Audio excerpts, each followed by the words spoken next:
Okay, let's get back to work. I should mention one thing because it's appeared in the press recently a bit. Our goal is to issue every quarterly report on the last Friday after the close, prior to the expiration of the 40-day period after the end of a quarter that we have for reporting to the SEC. The SEC says 40 business days or 40 calendar days, unless it ends on a weekend, 40 calendar days after the end of the quarter, you have to file. If it comes on a weekend, then it's the Monday following that. That usually means, because we hold the meeting usually on the first Saturday in May, it usually means that the last Friday possible will be the day before the annual meeting. This year, because the meeting is early on a calendar basis, because of Saturday falling on May 2nd, the last Friday will fall on May 8th. And that is our policy. We like to get it out on a Friday afternoon if possible, because we want people to have the whole weekend to read it before the market opens. It takes time I think it takes time anyway, to digest the report. And we don't want some headline to determine market prices. We want, as much as possible, a thorough reading of the report. So we will always, unless something comes that makes it unfeasible, we will issue our quarterly reports on the last Friday before the expiration of the 40-day period, and that's what we'll do this quarter. And so we have not changed anything. I can tell you some preliminary figures, which then we have to file an 8K on, because any information I give you has to be in the public domain before the market opens. But what I call our operating earnings, which would be the earnings before any gains or losses from securities or derivatives or any other transactions of that sort, the operating earnings will be about, after tax, about $1.7 billion against $1.9 billion last year. And as I told you, we're lucky to be in this particular period. We're lucky to be in the insurance and utility business. They're relatively unaffected by the recession, whereas most of our other businesses are anywhere from significantly to drastically affected by the recession. We had an underwriting profit in our insurance business that was a little larger than last year. Our float increased a couple of billion. That was primarily due to a transaction that was announced with Swiss Re, which occurred in March, in which they bought what's known as an adverse loss development cover and gave us 2 billion Swiss francs for that. And that's very, very long float. The probability is that we will not pay out on that probably for at least 15 years and maybe quite a bit longer. So that's long duration float. And that's what accounts for the roughly $2 billion gain in float. The utility business earnings are reported down somewhat, but there were two items that account for that. One is that on our Constellation Energy deal, which blew up last year, and we reported a significant gain on it, we got a bunch of Constellation stock, and that is marked to market and goes through our income account every day in theory, but certainly every quarter. And Constellation was down somewhat during the quarter, so that got charged against the utility earnings. And then a larger item was a payment, and the final payment in terms of options that were issued 10 years ago, which had the effect of increasing Berkshire's interest in Mid-American, which we like. But we wrote a significant check with Mid-American to buy out the options. So, and that got recorded as an expense in the first quarter. But the utility earnings are more than satisfactory, but those two items hit it. Then when you get into all of our other businesses, with just a couple of exceptions, those businesses are basically down. I mean, they're all getting hit to varying degrees by the recession. So that's basically the operating earnings story. Our Our book value per share went down about 6% in the first quarter, which is a combination of security markets and the fact that the credit default swaps, which I'm the one that's responsible for writing them, that experience has turned worse even since I wrote the annual report in terms of bankruptcy. So that loss, a potential loss, we're actually still funds ahead by a substantial margin, but that potential loss, and I would say expectable loss, is reflected in the first quarter figures. And of course, there's been some bounce back since March 31st. But that's pretty much the story of the first quarter. We ended the quarter with cash equivalents of about $22.7 billion, excluding any cash at the utility or at the finance company operation. But we spent $3 billion of that the next day on a Dow Chemical preferred. So we actually ended effectively one day later the quarter with a little less than $20 billion in cash. We always keep a significant amount of cash at the parent company, not in the regulated subsidiaries, so that whatever comes along, we're prepared for. And that's pretty much the story of the first quarter. And I wouldn't be surprised. I guess I would almost be surprised if the opposite happened, if the world changed much over the remainder of the year. I think that we will continue, barring some huge natural catastrophe. We will do quite well on insurance, and we will do well in the utility operation, and we won't do well in most of the other operations, but we will have a significant operating earnings. As I mentioned, is about $1.7 billion the first quarter. If you look at our operating earnings, $1 billion or a little more that comes from Mid-America and from our energy business, basically we're going to leave in that business. I mean, there's all kinds of opportunities to do things even within our present subsidiaries. There's lots of projects that promise decent returns. So you should not think of that billion or so as being available to us at the parent. It would be if we wanted it to be, but as a practical matter, we're going to leave it all in. The rest of the earnings are available to us in cash, plus or minus any change in the float, to do anything that's interesting that comes along. So that's an abbreviated summation of the first quarter. We will put out the 10Q next Friday after the close, and we'll continue to follow that policy. With that, we'll go to Andrew. Excellent. This question actually just came across the BlackBerry before lunch from what I think is an audience member. Josh Wolf of New York writes the following. BYD appears to be more like a venture capital speculative investment than a value investment. Would you both explain that investment, your logic behind it, and your expectations for it? Yeah. I'm going to turn that over to Charlie in just one second. But Charlie and I think there is no other kind of investment than a value investment. In other words, we don't know how anybody would invest in a non-value investment. And so we've always been puzzled by the term value and saying that contrasts with growth or anything. Value relates to getting a lot for the expectable flow of cash in the future in terms of what you're laying out today. So we've always, every time somebody characterizes us as value investors, we always ask them what other kind can there be.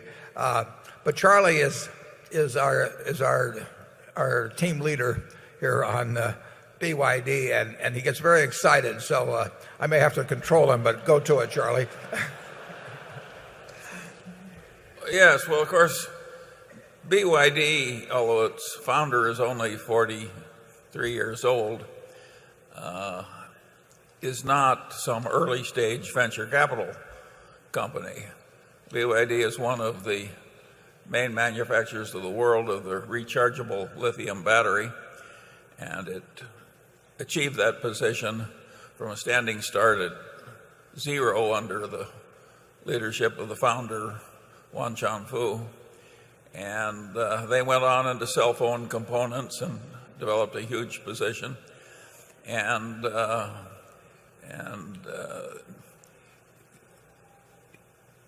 then finally, not satisfied with having worked a couple of miracles, Wan Chunfu decided he would go into the automobile business. as nearly as I can tell, there was zero experience in automobiles. And from a standing start at zero and with very little capital, he rapidly was able to create the best-selling single model in China. And that's against competition that was Chinese joint ventures with all the major auto companies of the world, technological marvels with way more capital and so on. This is not some unproven, highly speculative activity. What it is a damn miracle. And I warned you.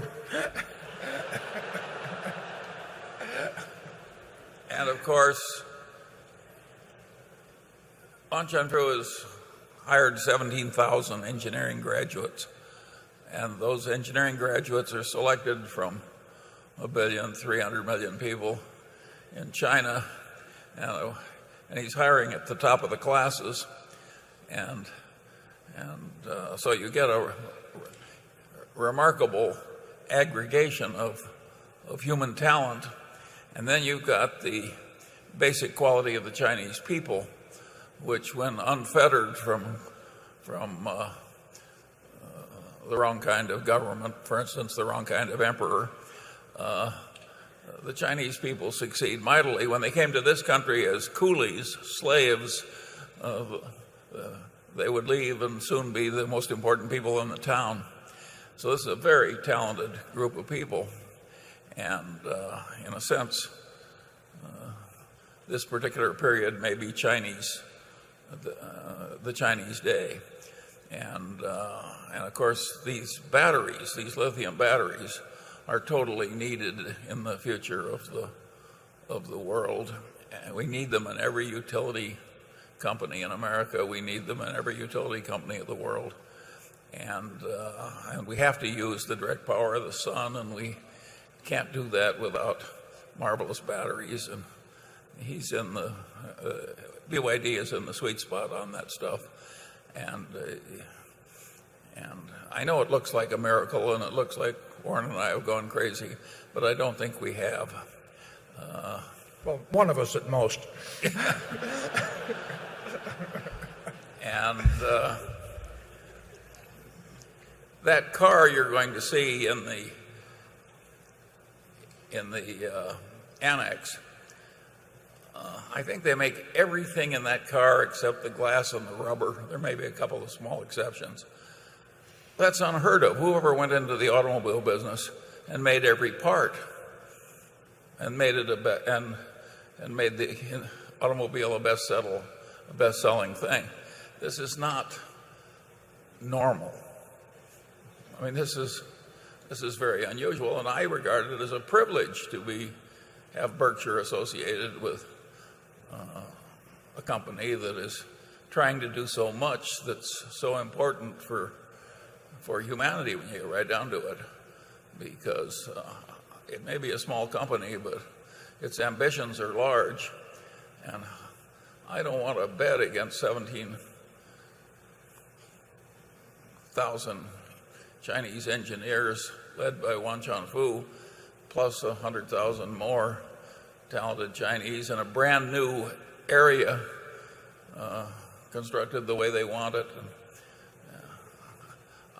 I will be amazed if great things don't happen here. I don't think, given the size, it can be all that important to Berkshire financially. But I have never in my life felt more privileged to be associated with something than I feel about BYD. BYD was Charlie's last year. The Irish banks were mine. So he's the winner. BYD, incidentally, does $4 billion a year of business. I mean, so it is not a small business, and it will probably get a lot larger. Let's go to the area 2. Hello, Mr. Buffett and Mr. Munger. My name's Dan Lewis. I'm from Chicago. My question has to do with the U.S. dollar versus other major currencies. You spoke a little bit already about the government policy and its effect on inflation in the future. And just by itself, you'd think inflation would hurt the dollar. But obviously there's a lot of other factors at play. So I'm kind of interested in knowing your latest outlook on the dollar. I know you've been bearish, but given everything has been thrown up in the air in the last 6 months, how you think these various things will come together, trade deficit, budget deficits, and how it will affect the dollar? Yeah, it's pretty unpredictable, but I will guarantee you that the dollar will buy less, 5, 10, 20 years from now, and it may buy very, very substantially less, but I don't know that, obviously.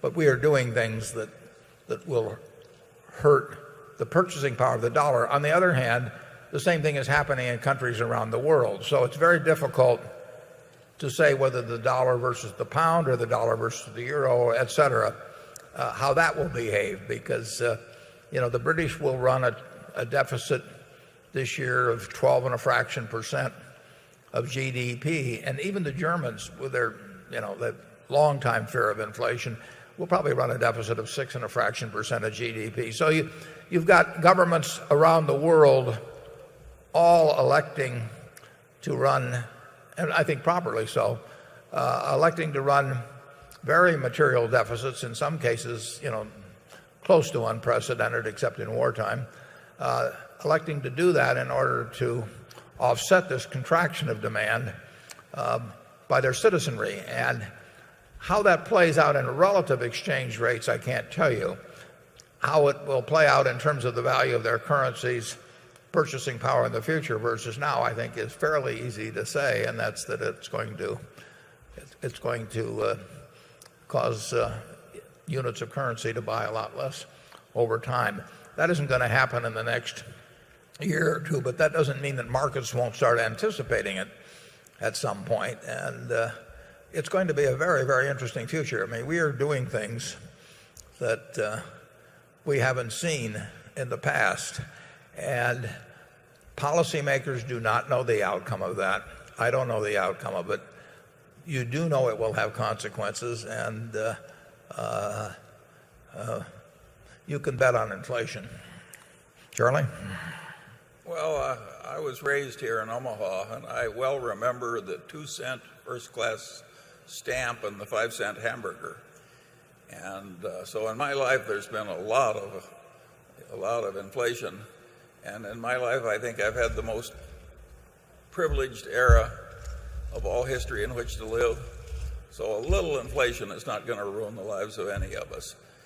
The trick is to avoid the runaway inflation. And that is a problem Warren and I are going to quit claim to the younger people.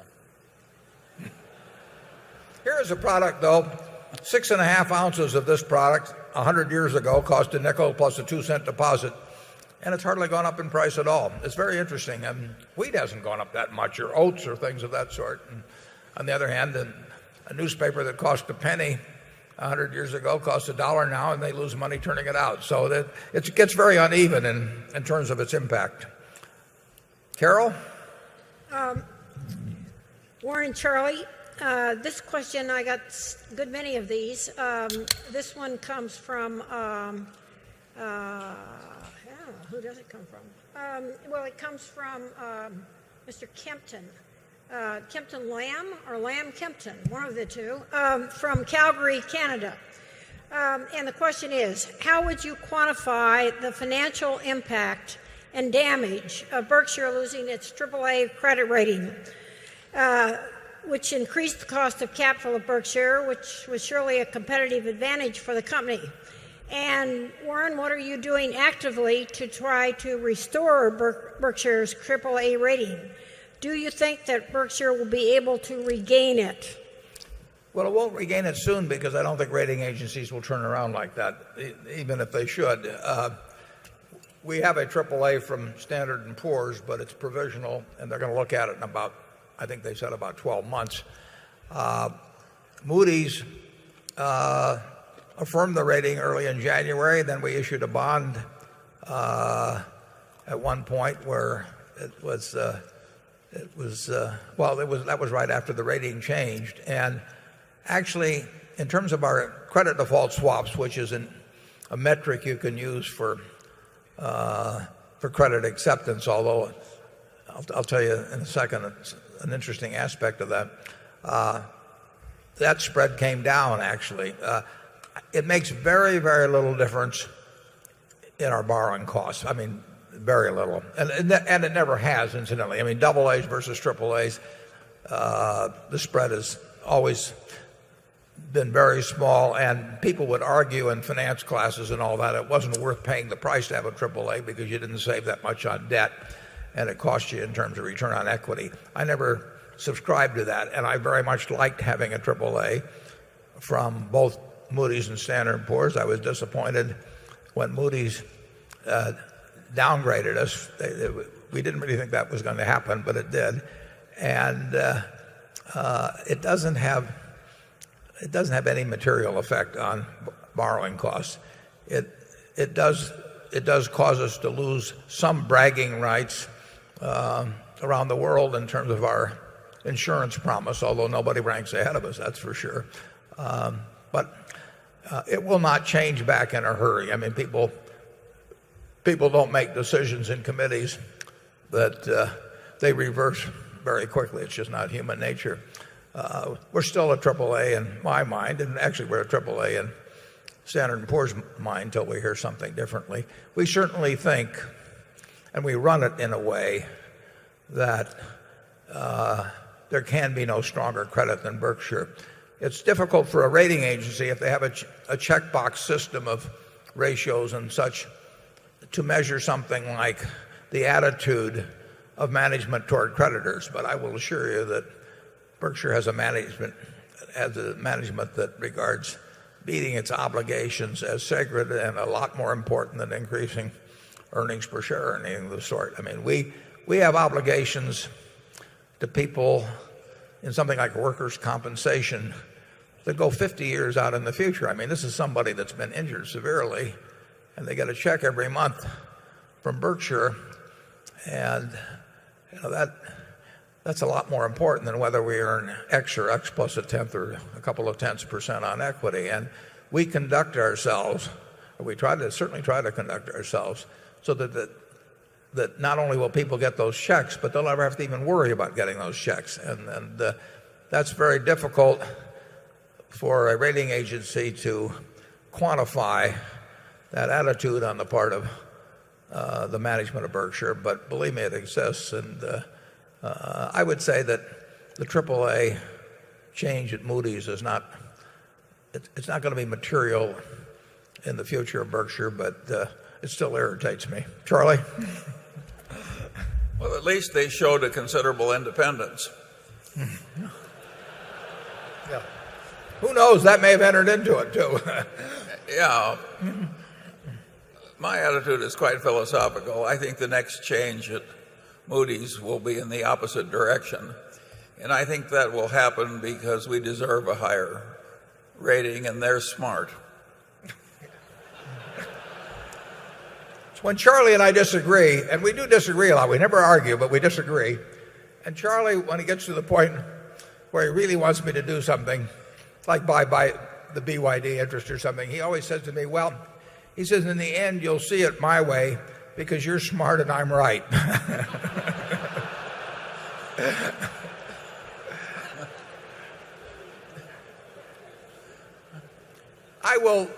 I can't resist pointing out one item that is maybe a little technical to most of you, but there's some people here who will find it quite interesting.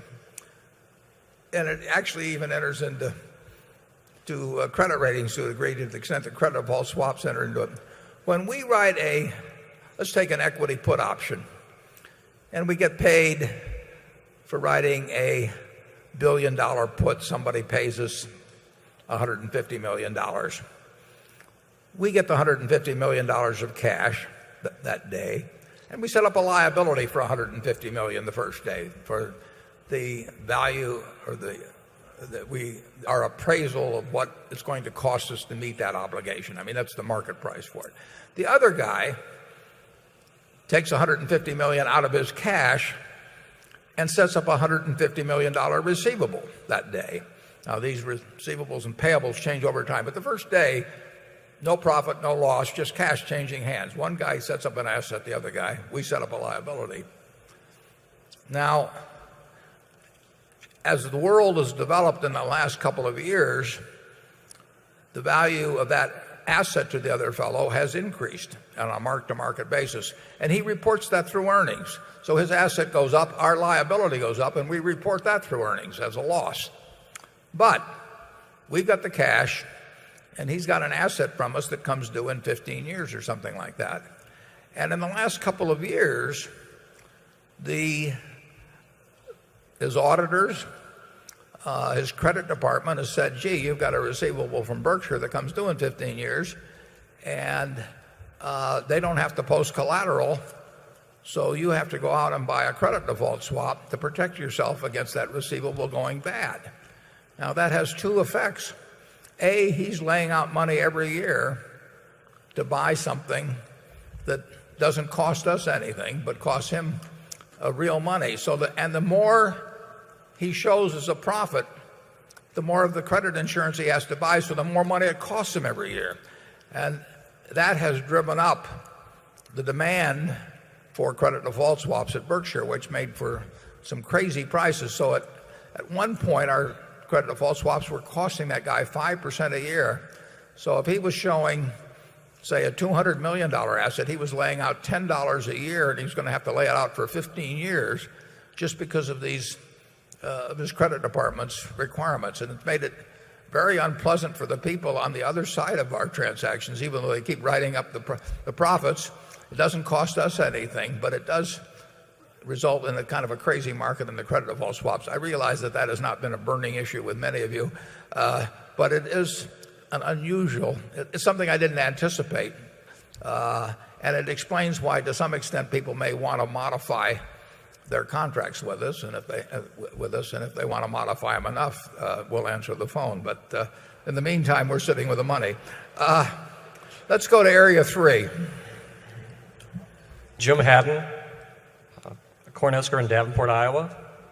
On our drive over from Davenport, we noticed 2 rather large wind farms by Mid-America Energy. And my question is, when will be the return on investment of these wind farms? And are Berkshire Hathaway looking at any other alternative energies? Yeah, we're the largest in terms of owned capacity in wind in the country, I believe, of any utility. And Iowa has the greatest percentage of its electricity generated by wind. But of course, the wind only blows about 35% of the time in Iowa, something like that. And we've got people here who can be more accurate than that. But so you can't count on it for your base load or anything of the sort. But Iowa has been very, very receptive, and I would argue progressive, in encouraging us, and we have encouraged them in return to bring in a lot of wind capacity. We are a net exporter of electricity in Iowa. Iowa is far more than self-sufficient in our service area in terms of electric generation, and I think that works to the benefit of the people of Iowa. And we have an arrangement with Iowa. As you may know, we have not increased our rates at all, for more than a decade now. And that's been achieved by efficiencies. It's been achieved with wind generation. We have a return that's built in on that, that's fair to us, fair to the people of Iowa. And part of that return comes in the form of a tax credit. I think it's 1.8 cents per kilowatt hour that is given to anybody in the United States that develops wind power generation. We love the idea of putting in more wind, and we're doing it. We're doing it out at Pacific Corp. And I think we'll continue to be a leader in it. One advantage we have over perhaps some people is that we are a big taxpayer, so that we don't have to worry about whether the tax credits are useful. I guess the tax credits can be sold also, but we don't need to do that in our particular situation. So you'll see more and more wind generation by the Mid-American companies. When we went into Pacific Corp out on the West Coast, the 6 states out there, they had virtually nothing, maybe nothing at all in wind generation, and we've developed a lot, and we've got we've got more coming on. Charlie? Oh, I think in practically anything that makes sense in utilities, the Berkshire subsidiaries will be leaders. I think we can all be very proud of Mid-American and its two leaders. Yeah, we're enormously proud of Mid-American, and we will do a lot more in utilities over time. Constellation didn't work out. I wish it had, but we were back there. Constellation, we learned of their troubles on a Tuesday at noon. I mean, we saw it in the stock price and so on. Dave Sokol and Greg Abel were in Baltimore that evening with a firm all-cash bid to solve Constellation's problems, and Constellation was likely to get downgraded within 48 hours, maybe 24 hours, and they would have had posting requirements in connection with various derivative transactions that they probably would not have met. I mean, they were facing bankruptcy, and we literally went from a phone call that Dave made to me at noon or 1 o'clock to handing them a firm bid that evening in Baltimore. And that's one of the advantages of Berkshire. I think that's a durable competitive advantage. I think there are very few organizations that will act in that manner, and that where you have the talent there that you feel as a CEO you can back them up with that kind of money without worrying about it. So that is a plus for a Berkshire, even though it didn't work out in that case. We will do more in the utility business.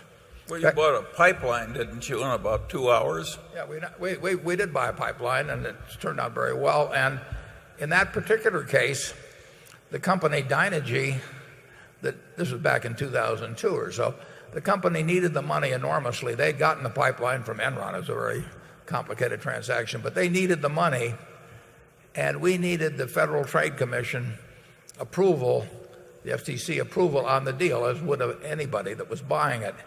And we literally wrote a letter. I wrote a letter to the commission, and I said, these guys need the money. They need it before the 30-day period is up, and let us go through with this early, and we'll do any damn thing you tell us subsequently. And Berkshire can make that kind of a transaction. We don't ask the lawyers before we do it or anything. We just do it. And that is an advantage, and it was an advantage to Dynegy. It got them through a period that I'm not sure they would have gotten through otherwise. So we can move fast when the time comes. But one of the reasons there's a couple of reasons we can move fast. A, we've always got the money, and we've got a mental attitude toward that. But we also know we've got the managers that can deliver on the properties once we own them, and that's a huge, huge advantage.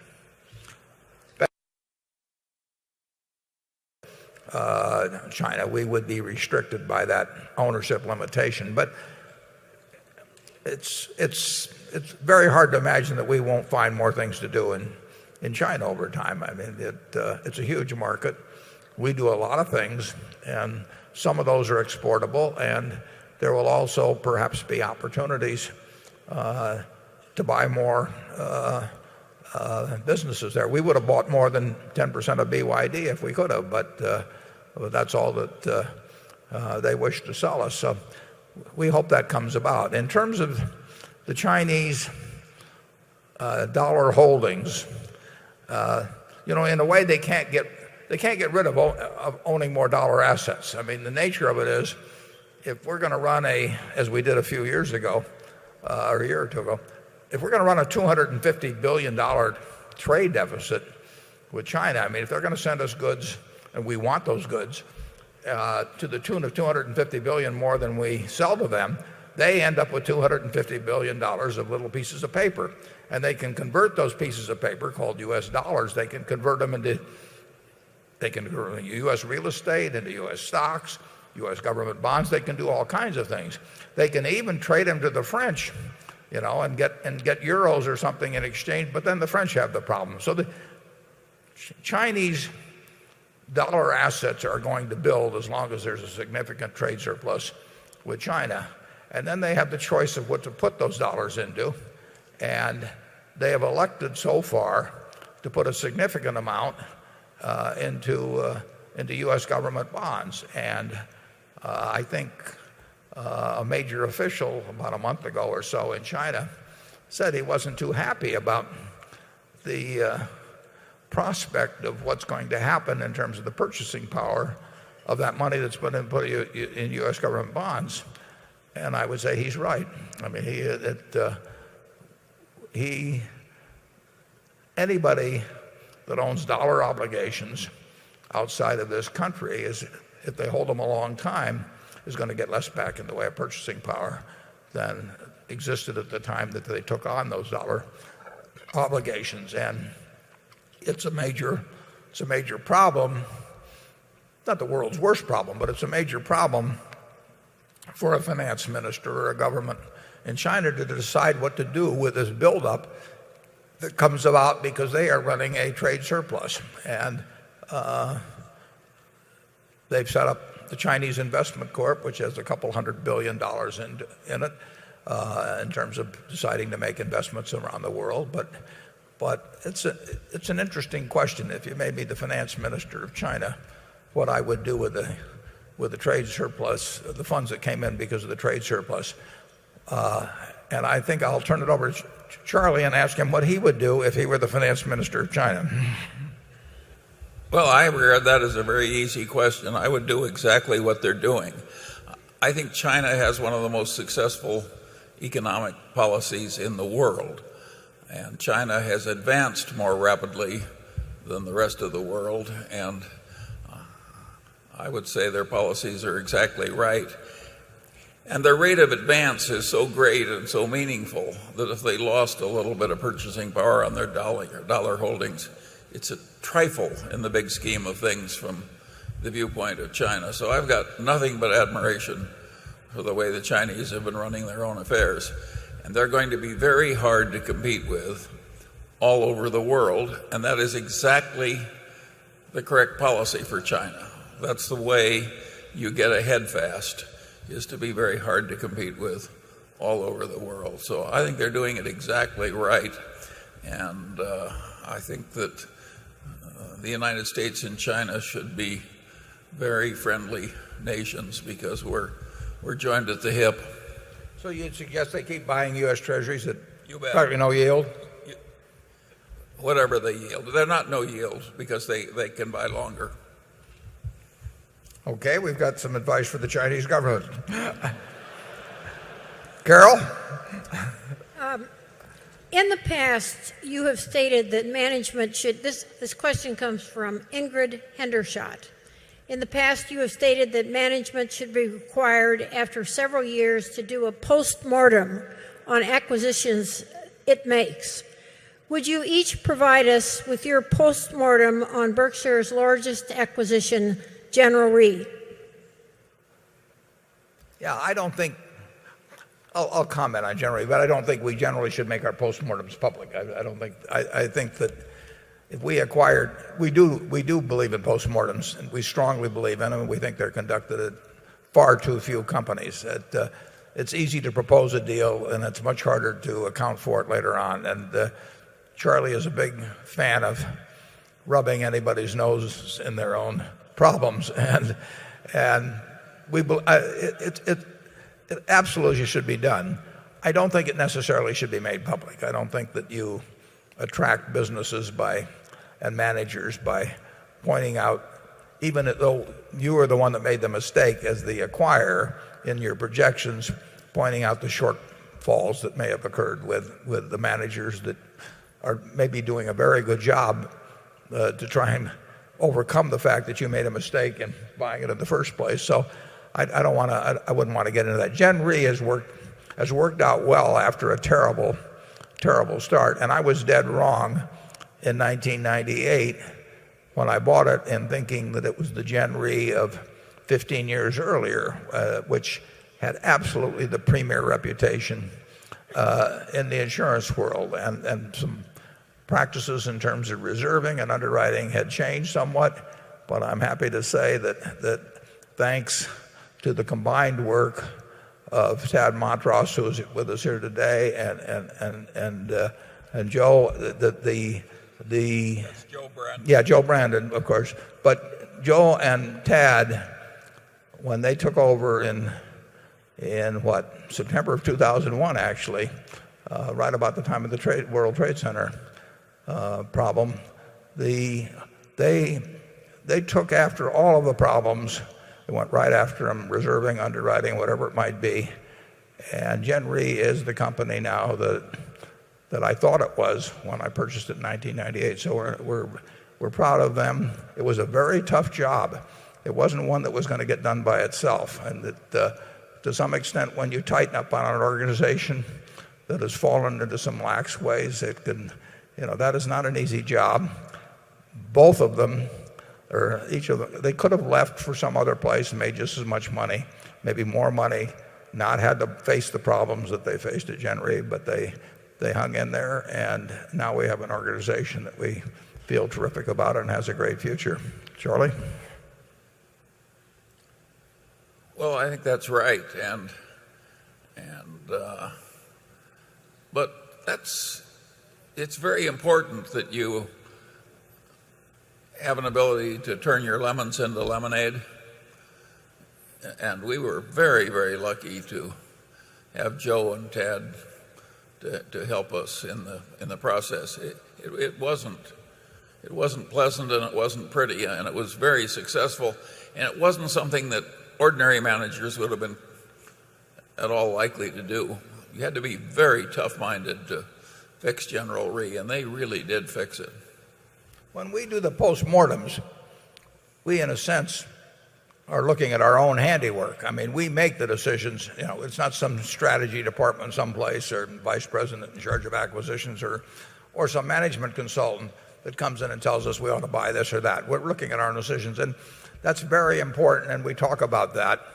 And we've made some dumb decisions, and most of them have been mine because I'm the guy that's sitting in Omaha making most of the decisions. But it would really be a mistake to discuss in public my dumb decisions, which might reflect, on some of the managers in some of the arenas. So we will not disclose those, but we will tell you that there are dumb decisions made around Berkshire.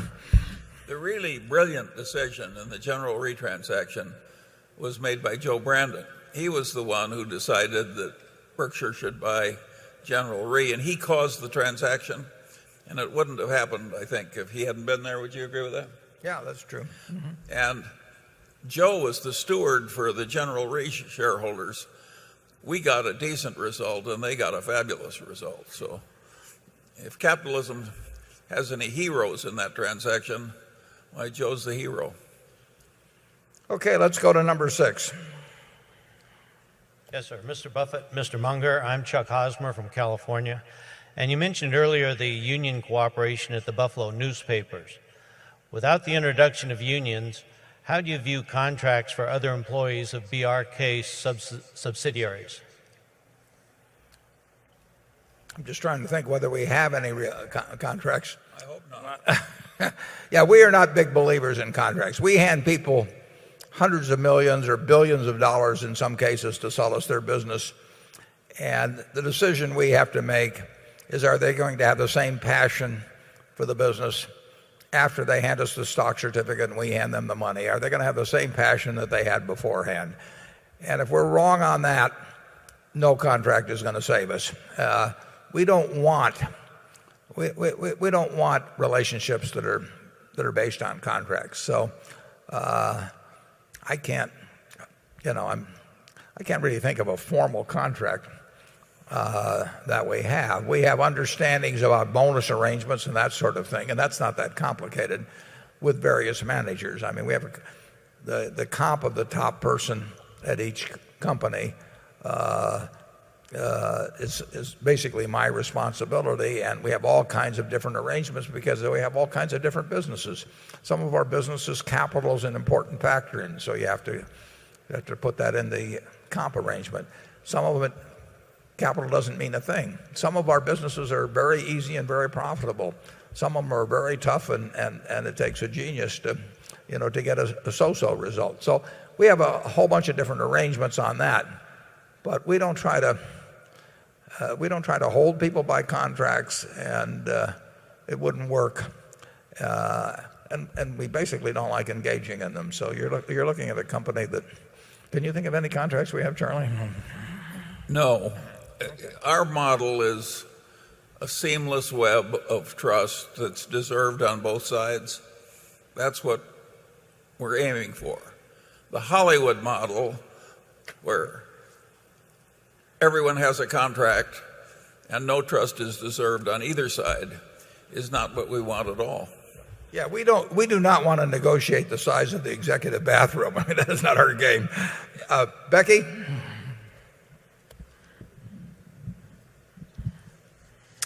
This is a question from Edward Donahue from Belmont, Massachusetts. In the spirit of raising partnership value in these times, has Warren given any thought to spinning off as separate companies? My thinking is that some of these companies would sell at higher multiples to book value than Berkshire currently does. Further, where appropriate, consolidate companies with similar industries with the wish to save on management costs, administration, and even potential selling costs. Yeah, we will not be spinning off any companies. We had to. We were a bank holding company, believe it or not, at one time. We became one in 1969, and we were given 10 years to dispose of our bank, which was in Rockford, Illinois, and we did have in effect a spin-off of that. But if somebody comes around to us and says, gee, you've got a multiple of X and you're going to have a multiple of 1.5 times X for this subsidiary if you spin it off, we can't wait to throw them out of the office. I mean, it just doesn't interest us. We are not looking for something that gives a 1 month jump or something like that in market value. If we've got a wonderful business, we want to continue it within Berkshire. We've got this ability within Berkshire, which is a real asset in terms of moving money around into various opportunities without tax consequences. I mean, they're part of a consolidated return. So if a See's Candy is a wonderful business, which it is, but it generates a lot of capital that can't be used effectively in that business, we can move it to some other business or buy other businesses with it. And we have a real advantage in allocation of capital that a shareholder basically can't do as tax efficiently as we can do it within the company. Plus, when we buy businesses from people, we make them a promise.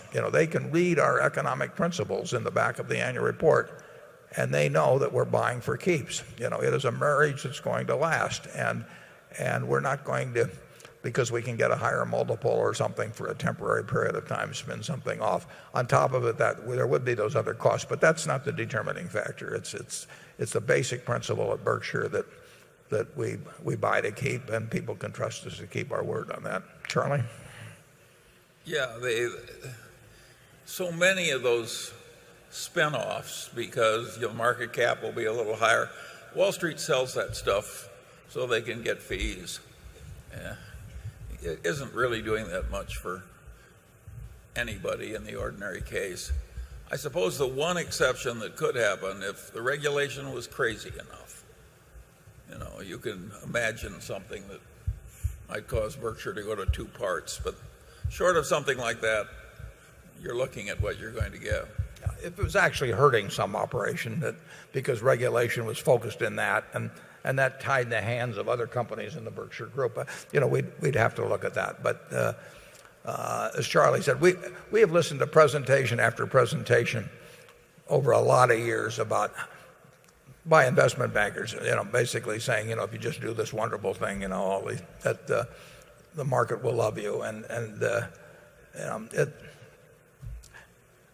how much is conscious and how much is subconscious, we'll never know. But the one thing we do know is there's always a fee that accompanies it. Area 7. Good afternoon, Mike Nolan from Montclair, New Jersey.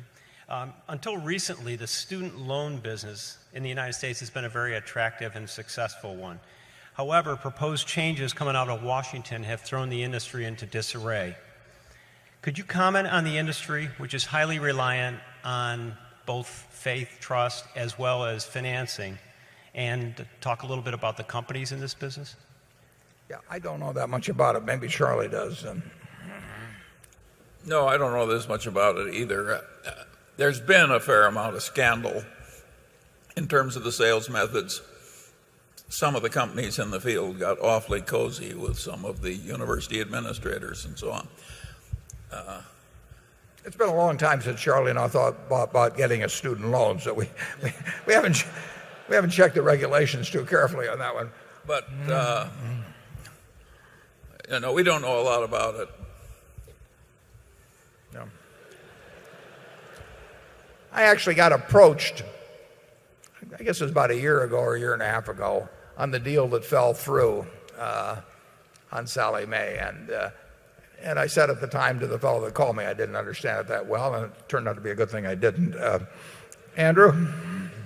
Okay, this question comes from John McDonald, and he asks, Warren, in your General Electric and Goldman Sachs investments, do you think you've picked attractive businesses or simply attractive securities?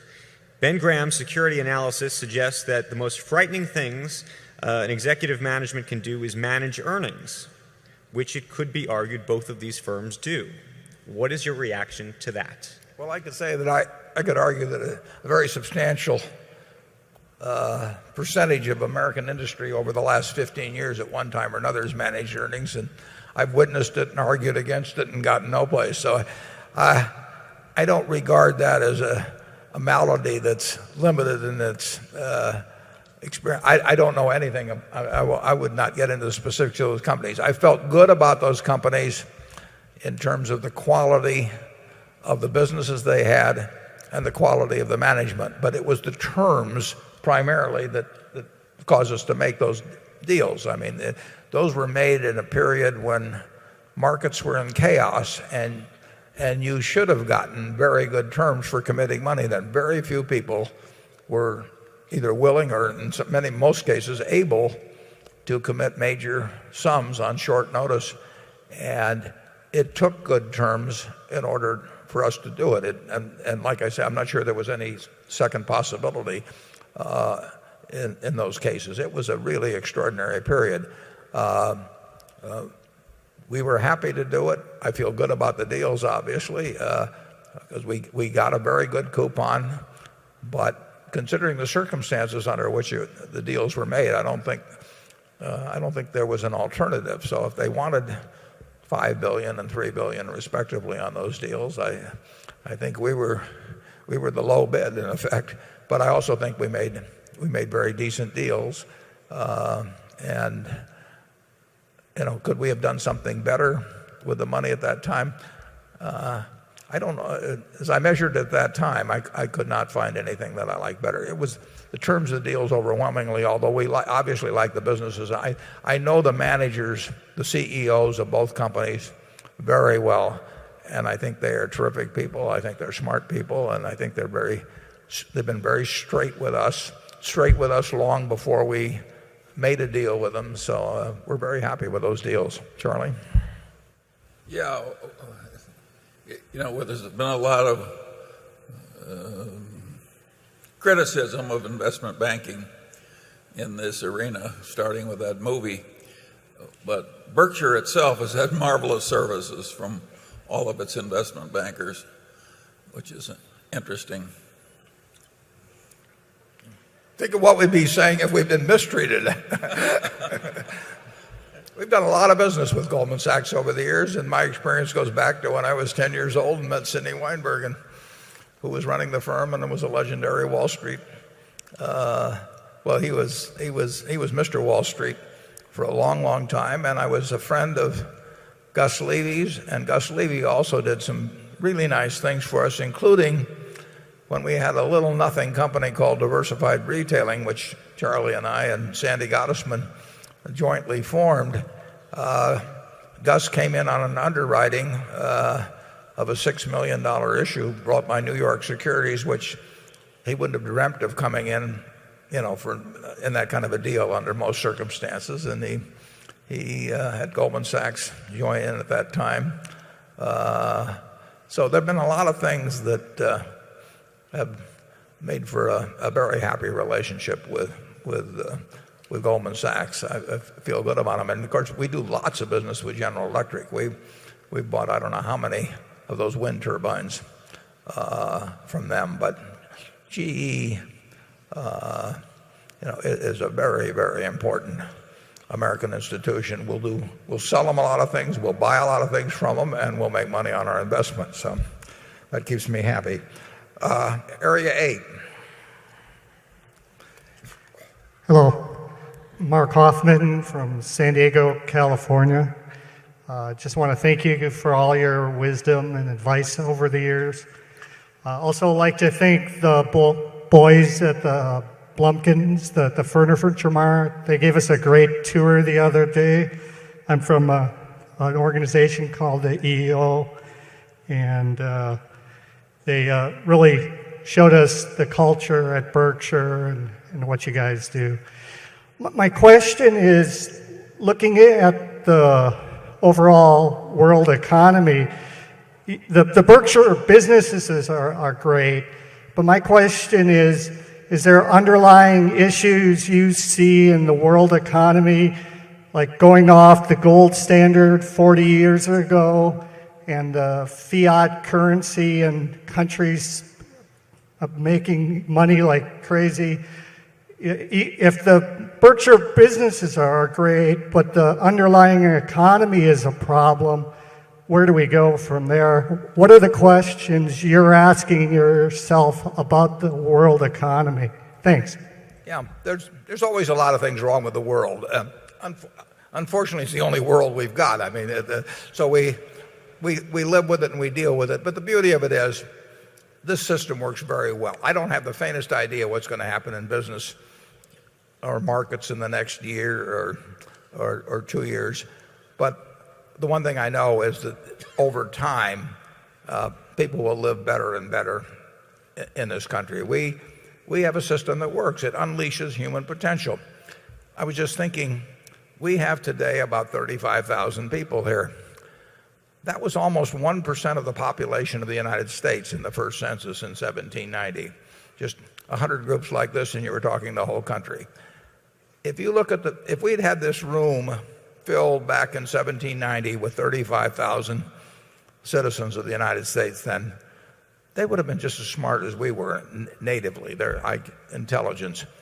They would have lived in a country with resources that obviously same fertile soil, the same temperature, the same minerals, all of that. So they were just as able as we are, but they weren't turning out anything like we turn out today. I mean, just look at how we live compared to those people several hundred years ago. So we have had a system that works. It unleashes human potential. And China went for a long time without a system that unleashed potential. Now they've got a system that's unleashing human potential. We haven't reached the end of that road by a long shot. I mean, we're just starting, basically. We will have bad years in capitalism. I mean, it overshoots in markets. It gets overcome by fear and greed and all of that sort of thing. But if you look at the 19th century, you know, we had a civil war and we had 15 years or so of bad economic times spread out through that century. We had six panics, as they called them in those days. In the 20th century, we had a couple of great wars, and we had plenty of recessions, and we had the Great Depression. So we have these interruptions in the progress of our society. But overall, we move ahead, and we not only move ahead, we move ahead at a pretty damn rapid rate when you think about it. I mean, when in the 20th century, we had a 7-for-1 improvement in living, and we did that. You know, we had slavery for a long time. We had blacks counted as 3/5 of a person. We didn't let women vote for 130 years or thereabouts. I mean, we were wasting human potential, and we still are, but we were doing it more so for centuries. But we do keep moving forward in kind of fits and starts. And right now we're sputtering somewhat in terms of the economy. But there's no question in my mind that there is enormous human potential, and that at every period, every year we will meet, you can name a bunch of problems. I mean, it will happen, but the opportunities will win in the end. And you know, your kids will live better than you live, and your grandchildren will live better. And we will find more and more ways to find easier and better ways to do things that we haven't even dreamt of yet. Charlie? Well, now that I'm so close to the age of death, I find myself getting more cheerful about the economic future, which I'm not going to be here to enjoy. And what I find really cheerful is that we are plainly going to harness the direct energy of the sun, and we're going to have electrical power all over the world, and that's going to enable overpopulated countries to turn seawater into fresh, and it's going to eliminate a lot of the environmental problems and preserve more of the hydrocarbon resources for future needs as chemical feedstocks. What I see is a final breakthrough that solves the main technical problem of man, and you can see it coming right over the horizon, and of course Mid-American and BYD will be participating in it. So I think it's usually a mistake to think only about your probable misfortunes. You should also think about what's good about your situation. And what's good about our situation now is the main technical problem of mankind is about to be fixed. When you have enough energy, you can solve a lot of your other problems. He is getting more optimistic as he gets older. Carol? This is a question about Berkshire's investment in Swiss Re. Given that you have no control over Swiss Re's underwriting, how can you be comfortable with $2.6 billion invested in a relatively junior security in addition to the relatively sizable common stock position you already have? Did the Gen Re acquisition's problems over the first several years you owned it not make you wary of the potential landmines in reinsurance? And isn't Swiss Re even more likely to continue to make mistakes given that you have no management control? Or has your insight into its underwriting culture since you entered into the quota share agreement increased your comfort level with the risks it is taking? You have said in the past that Berkshire's float is worth as much or more than equity. Would you say the same about Swiss Re's float? About Swiss Re's what now? Swiss Re's float. Oh, we have several arrangements with Swiss Re. One was engaged in a little over a year ago, where we take 20% of their property casualty business, which is reinsurance business, primarily over a 5-year period. Then we made and that started about a year ago, and then a month or two ago, and at that time we bought about 3% of Swiss Re's common. Then about a month ago, we invested 3 billion Swiss francs in a security which pays us 12% a year, and which they can call after 2 years at 120% of its principal amount. And then if they haven't called it by the 3rd year, it becomes convertible at 25 Swiss francs a share. The odds are probably pretty good that it will get called. And if it gets called, we'll be unhappy, because the only reason they'll call it is if it's advantageous to them to call it and disadvantageous to us. But if it does get called, we will get 120% of par plus 12% a year for it. We are senior, actually, to the Swiss Re equity of roughly 20 billion Swiss francs. So I would not regard it as a junior security. Swiss Re's problems of the last year or so have not come about in any way through their insurance underwriting. Their insurance underwriting has been fine over the years, and we feel fine about having a 20% quota share in that, and we feel fine about our investment. So I would regard, they develop a large amount, as many reinsurance companies do. They develop a large amount of float per dollar of premium volume. So we would expect that this 20% quota share that we've had for a year will develop a very significant amount of float relative to the 3 billion or so of premiums that it represents. And I think it will turn out to be attractive float. It will be attractive for us, and it'll even be a little more attractive for Swiss Re, because in effect they get the commission we pay them gives them a little override on that. I think, like I say, that the most likely thing is that our $3 billion position gets called. We also have that $2 billion or 2 billion Swiss franc. If I've said dollar, I meant Swiss franc. $2 billion, 2 billion Swiss franc adverse loss cover. And what that says essentially is that if their reserves, we'll say, in the property casualty business at the end of 2008 were roughly 60 billion francs, that once they paid out, these are not precise figures, but once they paid out 58 billion, 2 billion less than their carried reserves, that we pay the next 5 billion. And like I say, it's very unlikely we would be paying out money before 15 years on that. And if their reserves are accurate, we will pay out only the 2 billion. So that was a transaction, again, that was made at a time when Swiss Re was under considerable pressure. They were under threat of downgrade in terms of ratings. And I met with the CEO, the then CEO of Swiss Re, on a Sunday in Washington, D.C., along with his investment advisor. And we arranged a transaction which their shareholders and their directors later approved. And I think we met their needs, and I think we've got an attractive transaction. There's nothing wrong,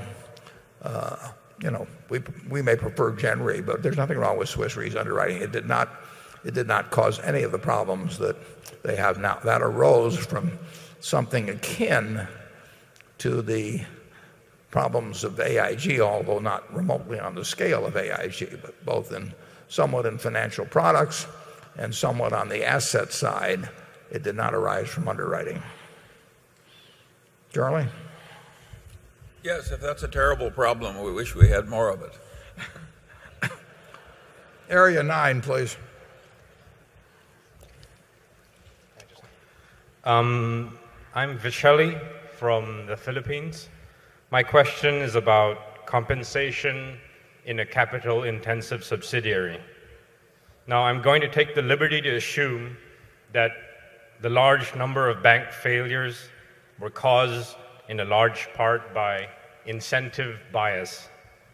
If a board of directors makes a mistake with compensation, then the board introduces incentive bias towards earnings manipulation. So bearing in mind rule number 1, which is don't lose money, and bearing in mind that it's okay to have losses in the short term if the moat is widened, then how do you develop a fair and intelligent compensation package for a manager of a subsidiary that requires a lot of capital? Well, it's a very, very good question. It's one that Charlie and I have both thought about, and we've been around so many crazy compensation systems that we spent a lot of time thinking about it and talking about it. In a capital-intensive business, you have to have a factor in the compensation arrangement that includes a capital cost element. We have dozens and dozens of subsidiaries, and we have different arrangements for different businesses because, as you point out, an arrangement for a business that needs no capital, like a See's Candy or a Business Wire or something of that sort, has to be materially different than something that requires a lot of capital.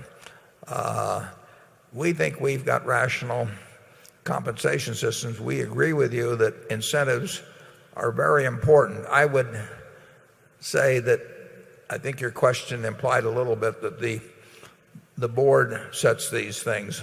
The truth of the matter is, at least over 40 years of experience and 19 boards that I've been on and observing behavior a lot of other places, basically the board has had relatively little effect on it. The CEO has managed in most cases, in a great many cases, to be an important determinant of his own or her own, usually his own compensation arrangement. The human relations, first of all, they pick the comp committee, So I have been on one comp committee out of 19 boards. I mean, people are not looking for Dobermans, they're looking for Cocker Spaniels. And they're looking for Cocker Spaniels that are wagging their tails very friendly. CEOs spend a lot of time thinking about who's on their comp committee. The audit committee is less important, but the comp committee they think about plenty.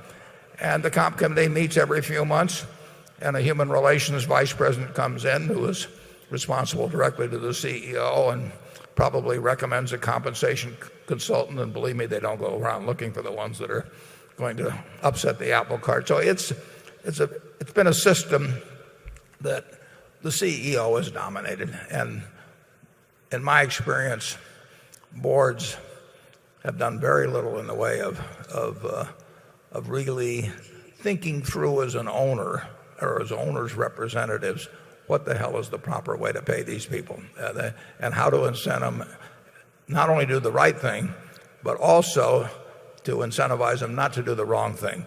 Charlie and I are fairly familiar with a company here in town, the Peter Kiewit organization. And Pete Kiewit, I don't know, 50 years ago or more, figured out a very, very logical way to pay people in his business. And it wasn't rocket scientist, and I'll guarantee he didn't consult with any compensation consultant on the subject. He just figured it out. And you would be able to figure out one. I can figure out one. But you have to understand that not every CEO wants a rational compensation system. Who wants rationality when irrationality pays off more? So it's a real problem getting people at the board level. I don't think there should be a comp committee. I think the board as a whole actually should thrash this sort of thing out so that you don't get some report from the comp committee and that's treated as holy writ because they've debated for a couple of hours the day before or supposedly and then come in and give some recommendation. Everybody rubber stamps it. I think it ought to be a subject of general discussion. I think it's very important how you compensate the CEO. I've said in our annual reports, choosing the right CEO, making sure they don't overreach, and exercising independent judgment on major acquisitions or divestitures. If the board does that right, you can forget about all this other checklist stuff. And if they don't get that right, the other doesn't make much difference. So I would say that it can be done. It's very difficult to have a system where the board, thinking as owners or representing owners, care as much about it as the guy on the other side who's getting compensated. I do think it's gotten better in recent years, but it started from a very low base. Charlie? Yeah, there's some counterintuitive conclusions in the field that are quite interesting. I would argue that a liberally paid board of directors in a big American public corporation the liberal pay is counterproductive to good management of the company. There's a sort of a reciprocation. You keep raising me and I keep raising you, and it gets very club-like. And I think by and large the corporations of America would be managed better if the directors weren't paid at all. We're working toward that. Well, it is interesting because the SEC would define independent directors, as they would question, my independence if we would own billions and billions of dollars worth of some security, but we would sell them some ice cream at Dairy Queen or something of the sort. And to get real owners' representatives is very and knowledgeable because they got to know business. They really have some business savvy. And the truth is, if you get somebody that's getting $200,000 a year or $250,000 a year for being director of a company, and they don't have that much income outside or net worth, and they would just love to get one more directorship for another $200,000, they are very unlikely to sit there and argue with the CEO and say that the system is rigged in favor of incentive compensation or something of the sort. There is more baloney in the compensation arrangements, and now you have these 100-page proxy statements. I mean, if you take 100 pages to explain how you're paying the people of the place, something is wrong. I mean, you don't need 100. We don't have 100-page understandings or anything of the sort. But it's gotten to be more and more of a game as it's gone along. And I would say that, as Charlie, that when compensation is a very important part of a director's well-being, you do not have an independent director. And the funny thing is, the way its system has been arranged, those are the very people that tend to be regarded as the independent directors in most cases. It's way worse than practically anybody recognizes. Elihu Root, who was the ultimate good cabinet officer in the United States, used to have a saying that no man was fit to hold public office who wasn't perfectly willing to leave it at any time. And of course, the minute he left public office, he went right back to being the leading lawyer of the world. So he didn't have much to lose by. But the man who has a lot to lose from his office is going to be very loath to be an independent director. So the way we do it at Berkshire Hathaway is 0.1% of America, and the way everybody else does it is silly.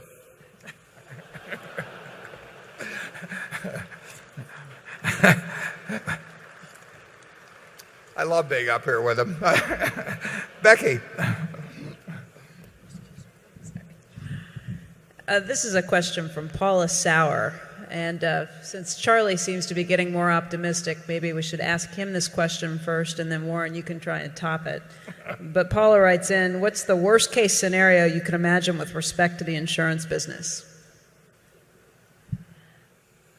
You mean ours or generally? I believe she means yours in particular. Yeah. Well, the very worst case is some catastrophe where we lose quite a few billions of dollars pre-tax. Even that, I don't think, significantly impairs the basic business in place. So I think we have a marvelous insurance business. I don't want to trade it for any other that I know. How about you, Warren? Yeah, no, it is a fabulous business. The worst, I used to say we would probably pay 4 to 5% of the industry loss from any mega catastrophe. I'm not sure where Katrina finally came in. I don't know whether it was 60 billion or something in that area, and we probably did play close to, we were in that 4 to 5% range. We're lower than that probably right now. We're not necessarily way lower, but if we had a $100 billion catastrophe, we would probably pay 3 to 4% of that currently, so that you'd be talking 3 to 4 billion. The worst, I think the worst situation that could occur is if we ran into so much inflation that people got very, very unhappy with anything that they had to buy in their daily life. This applies in the utility business too, but certainly like auto insurance, and in effect that they expressed their outrage at inflationary increases and said, let's nationalize the whole thing. I mean, that would be a huge asset that would disappear if that occurred. I don't think that's a high probability, but if you're asking me to look at worst cases, that's probably the one I would come up with. Well, that happened. Auto insurance was nationalized somewhere, New Zealand or somewhere. It's not if you want the absolute worst case, you found it. Yeah, we nationalized to some extent the annuity business, when we went into Social Security. I think it was a good thing. But when people get outraged enough about something, you've heard talk about the banks. I mean, when the public gets outraged, the politicians will respond, and inflation would be wild. Inflation would be the most likely cause, it seems to me, of something like that happening. I don't think it's probable, but something like that happening in auto insurance. It's a bill that most people pay, every 6 months or even more frequently than that. And if they see that bill going up and they don't want to get rid of their car, they're going to get mad. And utility customers are going to get very mad during inflation because they need to turn on the lights, and they hate to see those monthly bills going up. It's something they can't give up, and it's very visible, and the reaction will be to go to their political representatives and say, do something about this. And one of the things they can do about it is take it over. So very low probability event, but it's not non-existent. Area 10. Gentlemen, Patrick O'Donoghue from Cork in Ireland. So I suppose I should start by saying I'm sorry you've had such a tough time in my otherwise wonderful little country. I love the Irish. We've got we've had great luck with the Irish. It was my mistake. Okay. Now, I'd like to grow my investment in Berkshire Hathaway, and I think we've established it's a wonderful company. So I'm left with a couple of other issues, which for a foreigner are maybe a little different for people domestically. The first of which is that any gains in Berkshire Hathaway may be wiped out by a slide in the dollar versus the euro. And we're talking a long-term investment here, obviously. The second is perhaps you could discuss your global acquisitions, which will reduce your dollar dependence and increase your foreign source income. I've lost the third. If you could discuss those. Sure, yeah, and if it comes to you, it'd be fine. Predicting the euro versus the dollar, I'm no good at. You did pretty well. Yeah, we did make a couple billion, but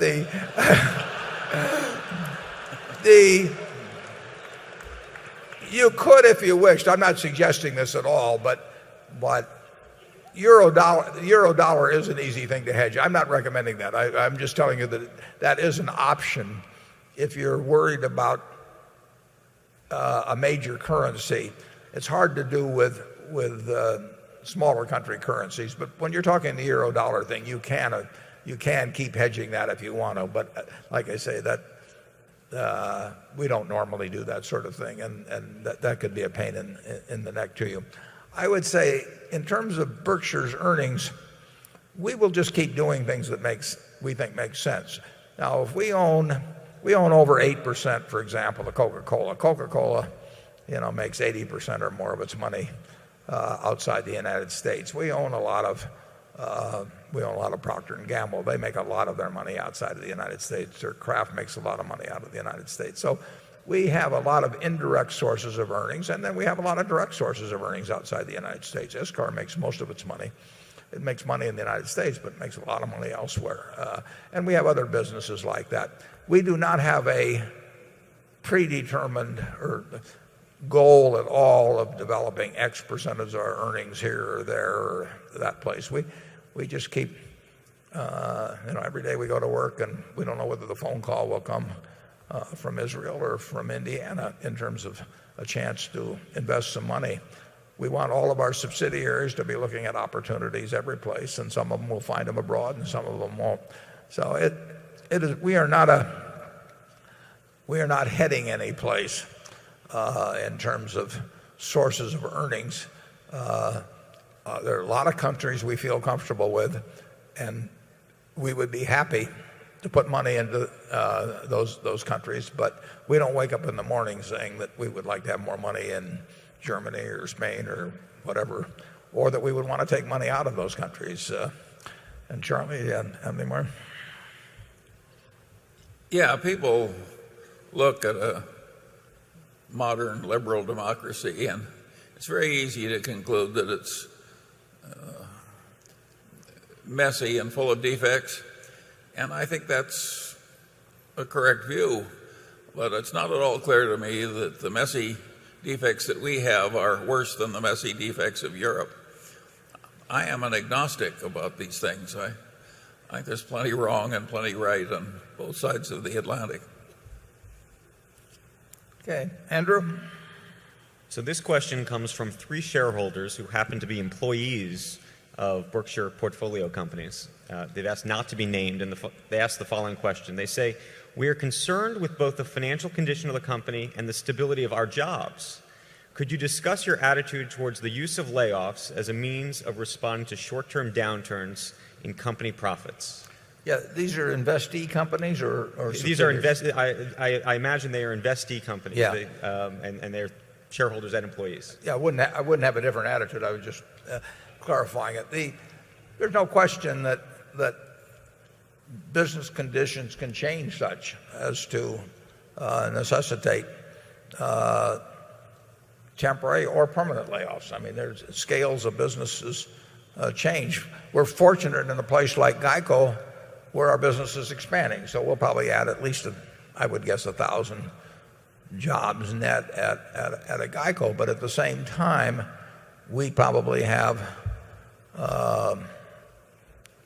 close to half of our brick plants closed in the Southwest because people just aren't building houses now. Now that business will come back and will rehire people.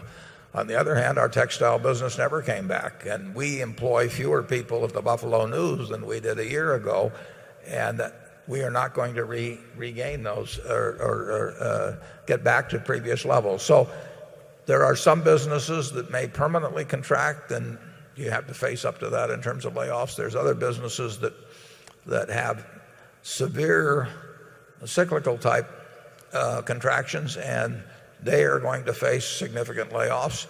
There are other businesses that are suffering a little bit during a period like this, but very little, and we will resist the idea of having layoffs. Nobody gets any joy out of it, and generally you do it probably a little too late even, because you keep hoping the business will bounce back up or something of the sort. But if the business changes in a material way, you better change your business model, or somebody else will, and you'll even have more changes facing you.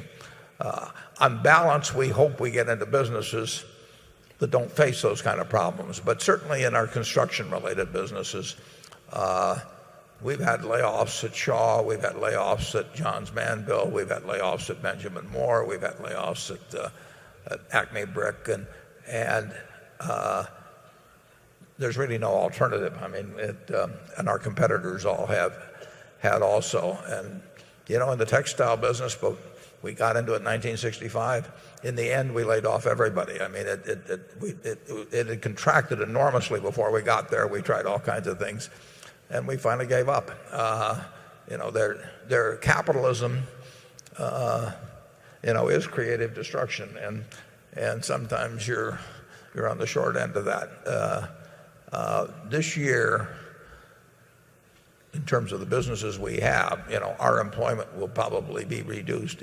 I'm almost sure it will, even though GEICO will expand. It will not be reduced dramatically because it just hits in certain areas, but it will be reduced. And our managers have to look at the reality of the current situation. Charlie? Yeah, some of our businesses have a shared hardship model where they don't lay off, at least not yet. And the businesses with that model tend to be very strongly placed economically. So I guess it shows that Benjamin Franklin was right when he said it's hard for an empty sack to stand upright. And so we're all over the map on that, and so is all of industry. But I do think an ideal model would be a business so strong that it could operate in the shared hardship mode instead of the layoffs. Yeah, some are doing that where they, give up hours, but a lot of operations don't lend themselves to that very well either. So ISCAR is operating that way. Yeah, ISCAR is operating that way, and in other cases you basically have to close down whole plants. I mean, sure. Yeah, it's just the nature of it. It's better. You really can't operate every plant at 50% and have it work as effectively as shutting down the least productive plants. In a world where you sometimes have to amputate a limb to stay alive, you can't expect that every business can stay exactly as it is. Okay, Area 11. Hi, Ralph Whitkin from Greenwich, Connecticut. I was first here in 1995, and I really appreciate the way you handle this meeting. I've been to dozens of others, and I know you're not obligated to do this, and I thank you for it, both of you. My question is very similar to, I think it was number 9 regarding executive compensation. Not so much your view on the compensation, but how we as shareholders can make some attempt to try to correct this and bring it back into some level of balance. Thank you.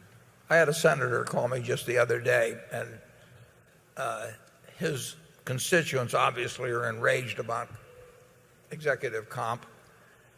Probably, AIG really had a huge impact, although, you can take the Merrills and all the rest of them and also, but that story was huge with people, and it was probably, in a certain sense, the outrage was disproportionate to what happened. But it doesn't make any difference. The people are enraged about it. So this senator called me and he said, you know, he was essentially saying, tell me about a statute we can enact that will make my constituents happy about executive compensation. And my advice to him was they probably couldn't. And that the last time Congress got into this was in the early days of the Clinton administration, when they passed a bill that said, as I remember, for the top 5 officers, that you couldn't get deductibility for comp in excess of $1 million annually unless it was tied to performance in some way.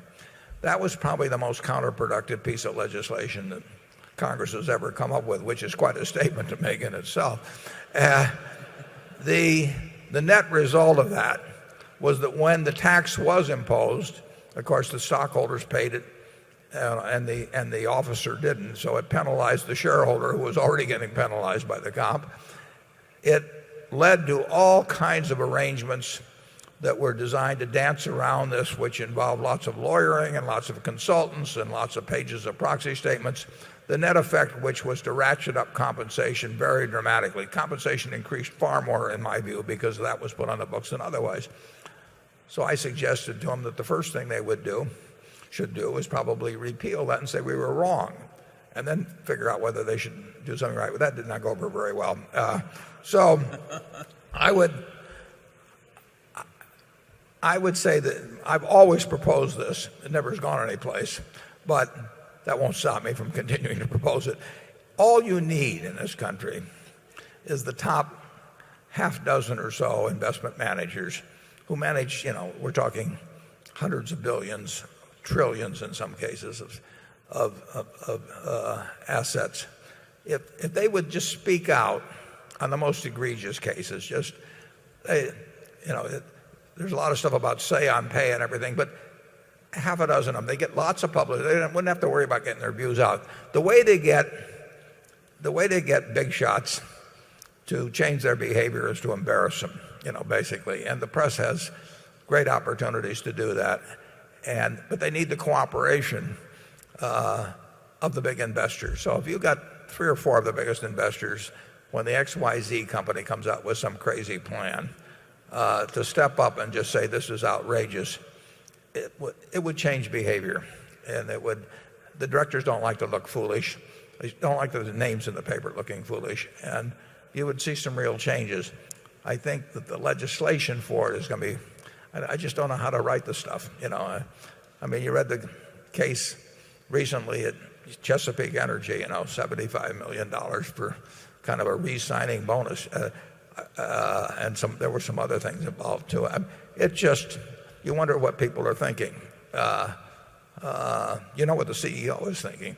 And I don't think you can write the statute that stops it. And like I say, the one they tried to write just screwed everything up royally. But I do think big institutions, if they spoke out, you'd only need 3 or 4 of them that spoke out jointly, and they don't have to do it on every corporation at all, just when it's egregious enough. But if they get a reputation for speaking out when it's egregious every now and then, it would act as, I think there would be some restraining factor that might set in corporate America, because the restraining factor is not there now. I mean, right now, every consultant comes in and brings along what the people that so-called peer companies are making, and nobody wants to say their CEO is in the bottom quartile or something, so they just keep comparing themselves to the higher quartiles, and then they ratchet up from there. And it's a game that works wonders.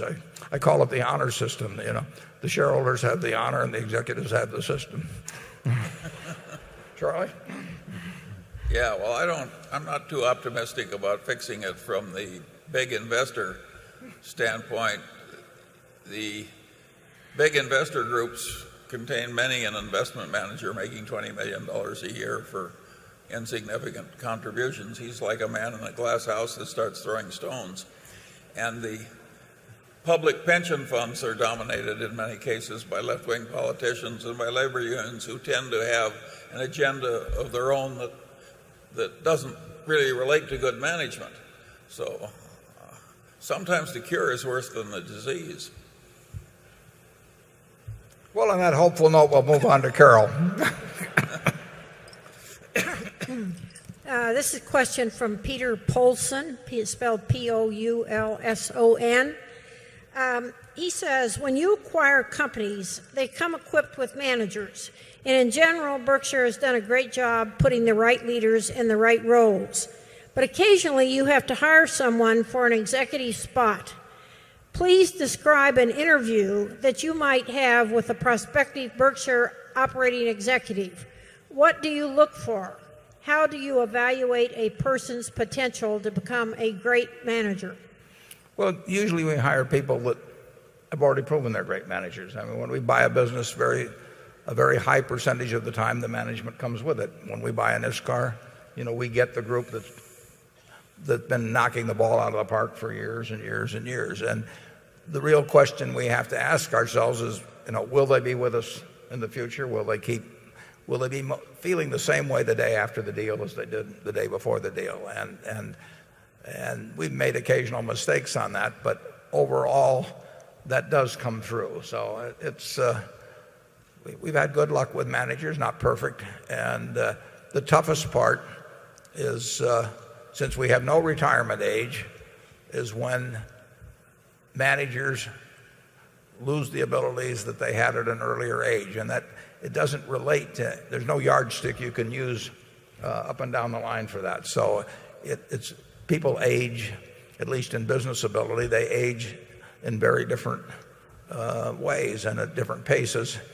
And Charlie and I have the problem of figuring out sometimes when somebody does not have the same managerial ability that they had at an earlier time, and then we have the responsibility for doing something about it, and we hate it. But by the way, we've been slow in those. We've been slow every time. We've been slow. If we really love the guy, we're really slow. We are far from ideal. Yeah, it's very well. We had a manager, a wonderful. I mean, a guy we both loved at Wesco, and he got Alzheimer's. I mean, and we didn't want to face it. We finally did, but it took us probably an extra year and a half, didn't it, Charlie? Sure. Yeah. It's the only part of my job that I don't like, basically. I mean, I hate it, but I pay a lot of money not to have to do it. But occasionally it happens. Fortunately, it doesn't seem to happen that often. We find people who love their businesses. I love Berkshire. I go to work every day and I'm excited about it. And you can spot that in people. I mean, I think most of you would probably realize that that's the way I feel about it. And I realize that's the way the managers of our subsidiaries feel about it. I mean, Tony Nicely went to work at GEICO when, he was a teenager. And he's as excited every day about GEICO as I mean, the first thing I saw him yesterday at lunch, and the first thing he does is hand me the figure, which he knows I'm waiting for. Josie, we were up 505,000, and he carries it out all the way. Policyholders, and I get excited about those numbers. He gets excited about them. We talk about state by state, whatever it may be, and you can't put that into somebody. But we do recognize it when it's there, and we do our best to make sure that we don't do anything that dampens that in any way. Okay, area 12. Good afternoon, Mr. Buffett, Mr. Munger. Jimmy Chong here from Dayton, Ohio. Mr. Buffett, in October of last year, you wrote in a New York Times op-ed piece that you were moving your personal portfolio to 100% U.S. equities. My question is that move complete? If not, are you still buying? And in addition to that, how would you rank the recent market downturn in terms of investing opportunities in stocks during your investment careers? Well, it's certainly not as dramatic as the 1974 period was. Stocks got much cheaper in 1974 than they are now, but you were also facing a different interest rate scenario, so you could say they really weren't that much cheaper. You could buy very good companies at 4 times earnings or thereabouts with good prospects, but interest rates were far higher then. That was the best period I've ever seen for buying common equities. the country may not have been in as much trouble then as we were back in September. I don't think it was, but stocks were somewhat cheaper then. In the recent period, I bought some equities, and then corporate bonds looked extraordinarily cheap. The spreads were very, very wide, so I bought some of those too. But the cheaper things get, the better I like buying them. I mean, if I was buying hamburgers at McDonald's, the other day for X, and they reduced the price to 90% of X tomorrow, not likely, but if they did, I'm happy. I don't think about what I paid yesterday for the hamburger. I think I'm going to be buying hamburgers the rest of my life, and the cheaper they get, the better I like it. I'm going to be buying investments the rest of my life, and I would much rather pay half of X than X. And the fact that I paid X yesterday doesn't bother me if I get it, as long as I know the value is in the business. So on a personal basis, I like lower prices. I realize that is not the way all of you feel, and that when you wake up in the morning and look at quotes, but it just makes sense that when things are on sale, that you should be more excited about buying them than otherwise. And lately, when I wrote that article, the Times, I did not predict what stocks were going to do, because I never know what they're going to do. But I do know when you're starting to get a lot for your money, and that's when I believe in buying. Charlie? Well, if stocks go off 40% on average, they're obviously closer to an attractive price than they were before. And of course, interest rates have gone down a lot recently, at least short-term interest rates. It's nothing like 73.4. No. I knew when that happened that was my time and my only time. I knew I was never going to get another trip to the pie counter like that one. Unfortunately, I had practically no money available, which is... That's why it happens. That's why those times occur. Yeah. So, if I were you, I wouldn't wait for 1973-4. No, we don't try to pick bottoms, we don't have an opinion about whether the stock market's going to go tomorrow or next week or next month. So, to sit around and not do something that's sensible because you think there will be something even more attractive, that's just not our approach to it. Anytime we get a chance to do something that makes sense, we do it. And if it makes even more sense the next day, and if we've got money, we may do more. And if we don't, what can we do about it? So picking bottoms is basically not our game. Pricing is our game, and that's not so difficult. Picking bottoms, I think, is probably impossible. But when you start getting a lot for your money, you buy it. And as I say, after I wrote that, stocks did get cheaper. Corporate bonds, the corporate bond market got very, very, very disorganized, and we bought some fairly good sized pieces of bonds for Berkshire, and I also bought a few little things for myself. But I spend 99% of my time thinking about Berkshire. That's so Warren, by now, don't we have our small life insurance companies pretty well full of desirable debt instruments at 10%? We certainly got a lot more of it than we had. Yeah, no, we got a chance to buy some corporate bonds very, very cheaply, at least in my view, a few months back, and we had money in life companies that can't be used in certain other areas, and for which this was an ideal time to just barrel in.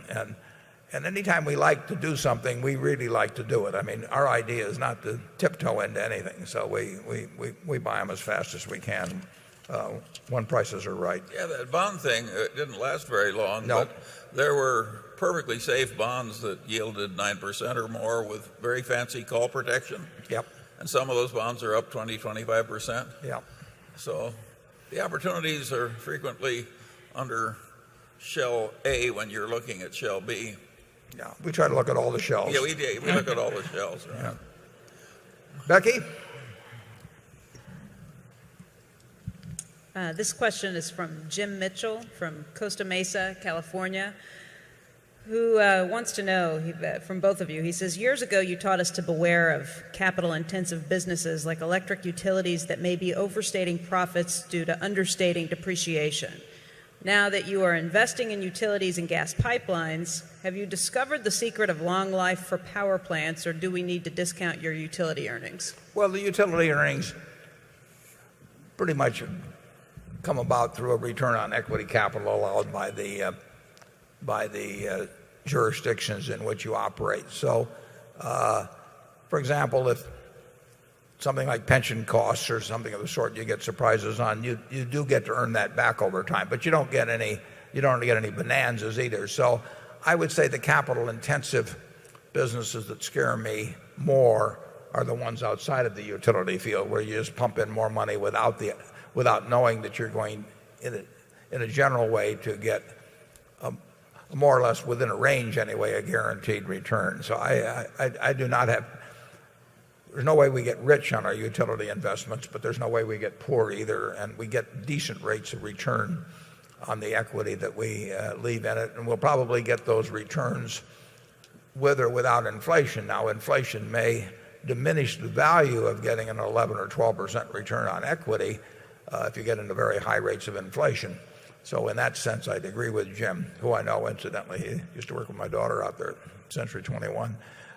He's a good investor. But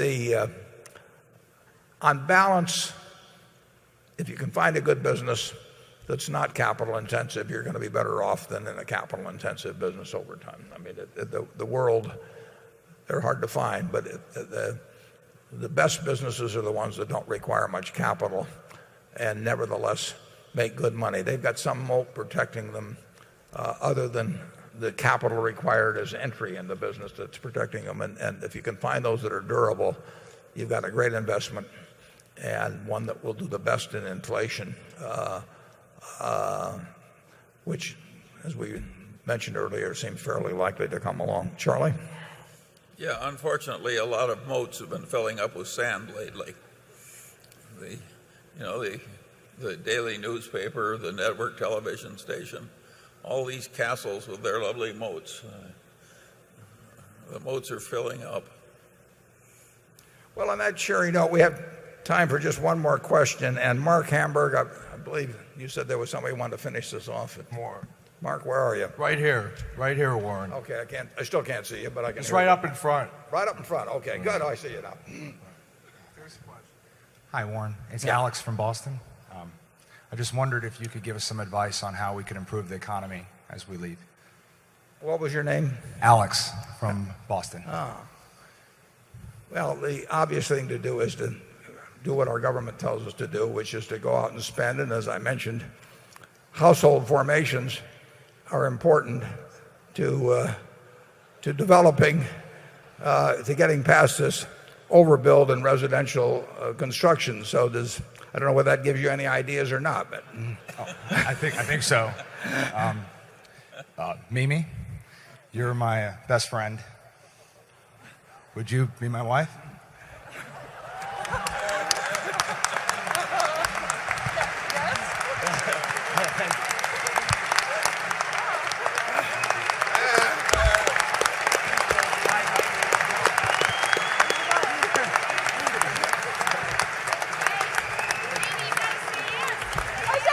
Yes.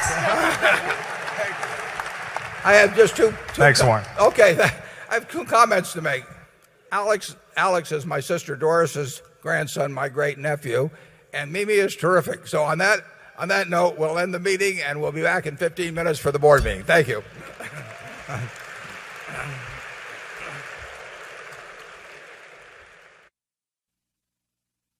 Okay, now we're going to hold an annual meeting.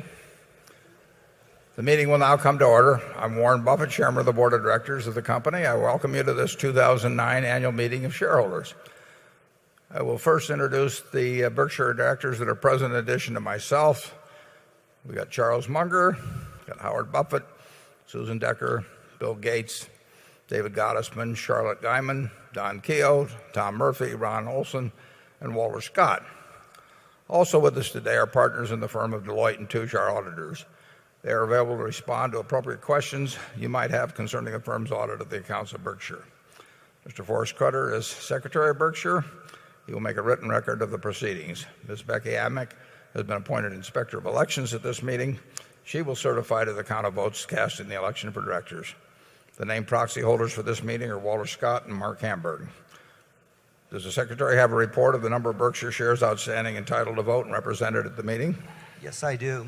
As indicated in the proxy statement that accompanied the notice of this meeting that was sent to all shareholders of record on March 4, 2009, being the record date for this meeting, there were 1,057,573 shares of Class A Berkshire Hathaway common stock outstanding, with each share entitled to one vote on motions considered at the meeting, and 14,749,861 shares of Class B Berkshire Hathaway common stock outstanding, with each share entitled to 1/200th of one vote on motions considered at the meeting.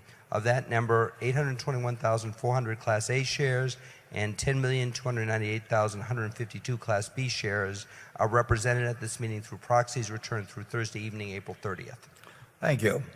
That number represents a quorum, and we will therefore directly proceed with the meeting. First order of business will be a reading of the minutes of the last meeting of shareholders. I recognize Mr. Walter Scott, who will place a motion before the meeting. I move that the reading of the minutes of the last meeting of the shareholders be dispensed with and the minutes be approved. Do I hear a second? The motion has been moved and seconded. Are there any comments or questions? We will vote on this question by voice vote. All those in favor say aye. Aye. Opposed? The motion's carried. The first item of business is to elect directors. If a shareholder is present who wishes to withdraw a proxy previously sent in and vote in person on the election of directors, he or she may do so. Also, if any shareholder that is present has not turned in a proxy and desires a ballot in order to vote in person, you may do so. If you wish to do this, please identify yourself to meeting officials in the aisles who will furnish a ballot to you.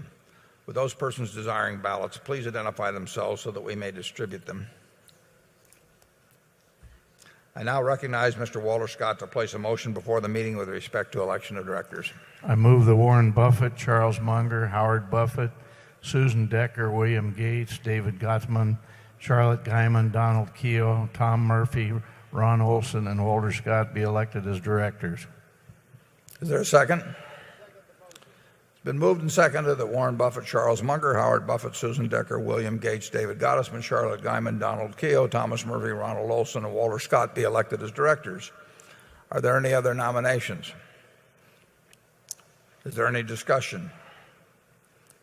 The nominations are ready to be acted upon. If there are any shareholders voting in person, they should now mark their ballots on the election of directors and allow the ballots to be delivered to the Inspector of Elections.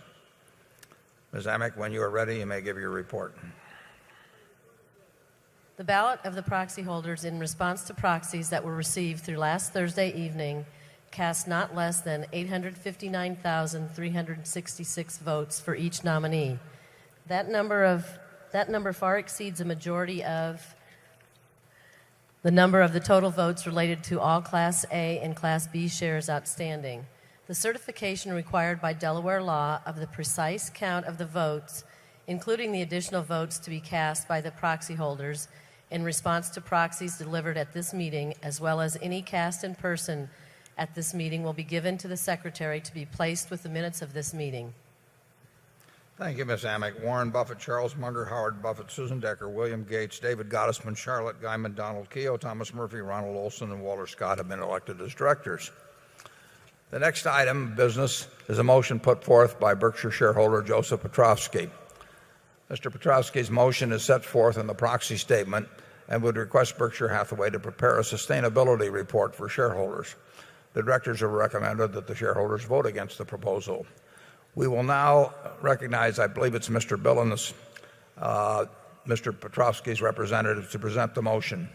To allow all interested shareholders to present their views, I will ask Mr. Billings to limit his remarks to 5 minutes. The microphone at Zone 1 is available. Well, we go first to Mr. Billings. Thank you very much, Mr. Buffett. My name is Simon Billines, and I represent Mr. Joseph Petrovsky, the shareholder who filed this year's resolution asking for a publication of a sustainability report. I will move the shareholder resolution. Ms. Norma Mejia Castellanos will then second the resolution, and then I will ask for a preliminary count of the shares voted. As shareholders, we are proud that in so many ways our company is a leader. A prime example is the emerging success story on the Klamath River. This may result in the largest river restoration project in US history, and this makes economic sense for Pacificorp and for us as shareholders. However, when it comes to managing environmental and human rights risk and disclosing those risks to shareholders, our management is sadly a laggard. Two respected proxy advisory firms, Proxy Governance and Risk Metrics, have advised shareholders to vote in favor of this resolution on the grounds that management badly lags other companies in disclosing these risks to shareholders. Last week, CalPERS, the California retirement system, announced that it would vote close to $500 million worth of stock in favor of this resolution.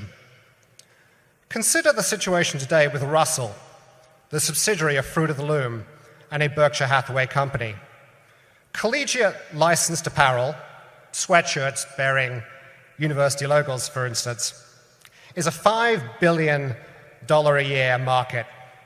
Russell has admitted to repeatedly committing serious labor rights violations in Honduras.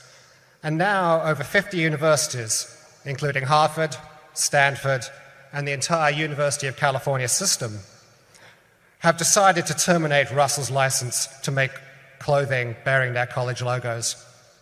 This particular sweatshirt I'm holding up right here is University of North Carolina.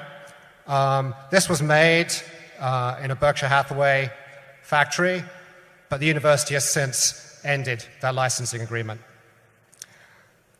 The management of Russell, through its actions, has put $5 billion of potential business at risk. The management of Berkshire Hathaway should provide proper disclosure of that risk to us, the shareholders in this company. Now I will pass over to Ms. Mejia Castellanos. She is a sewing machine operator who worked in the factory in Honduras that is the center of these problems. And after she has spoken, I will ask for a preliminary vote count for this resolution.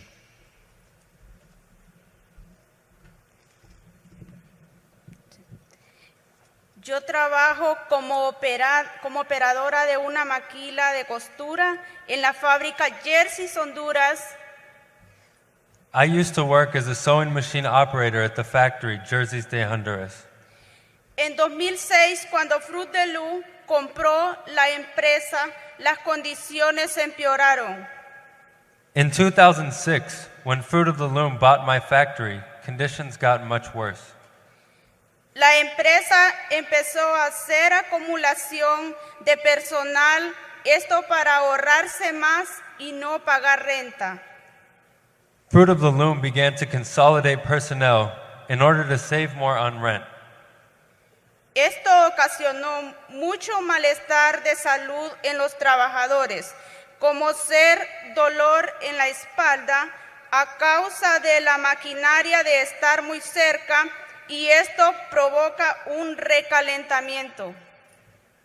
This created many conditions in the factory that caused health problems for workers, such as pain in our backs being caused by the heat from the sewing machines, which were now pressed into our backs because of the limited space. Esto significa una inseguridad en un momento de evacuación.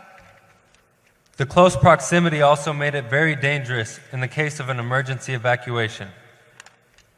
En nuestra fábrica, la ventilación era tan mala que esto nos provocaba enfermedades respiratorias como el cáncer de pulmón.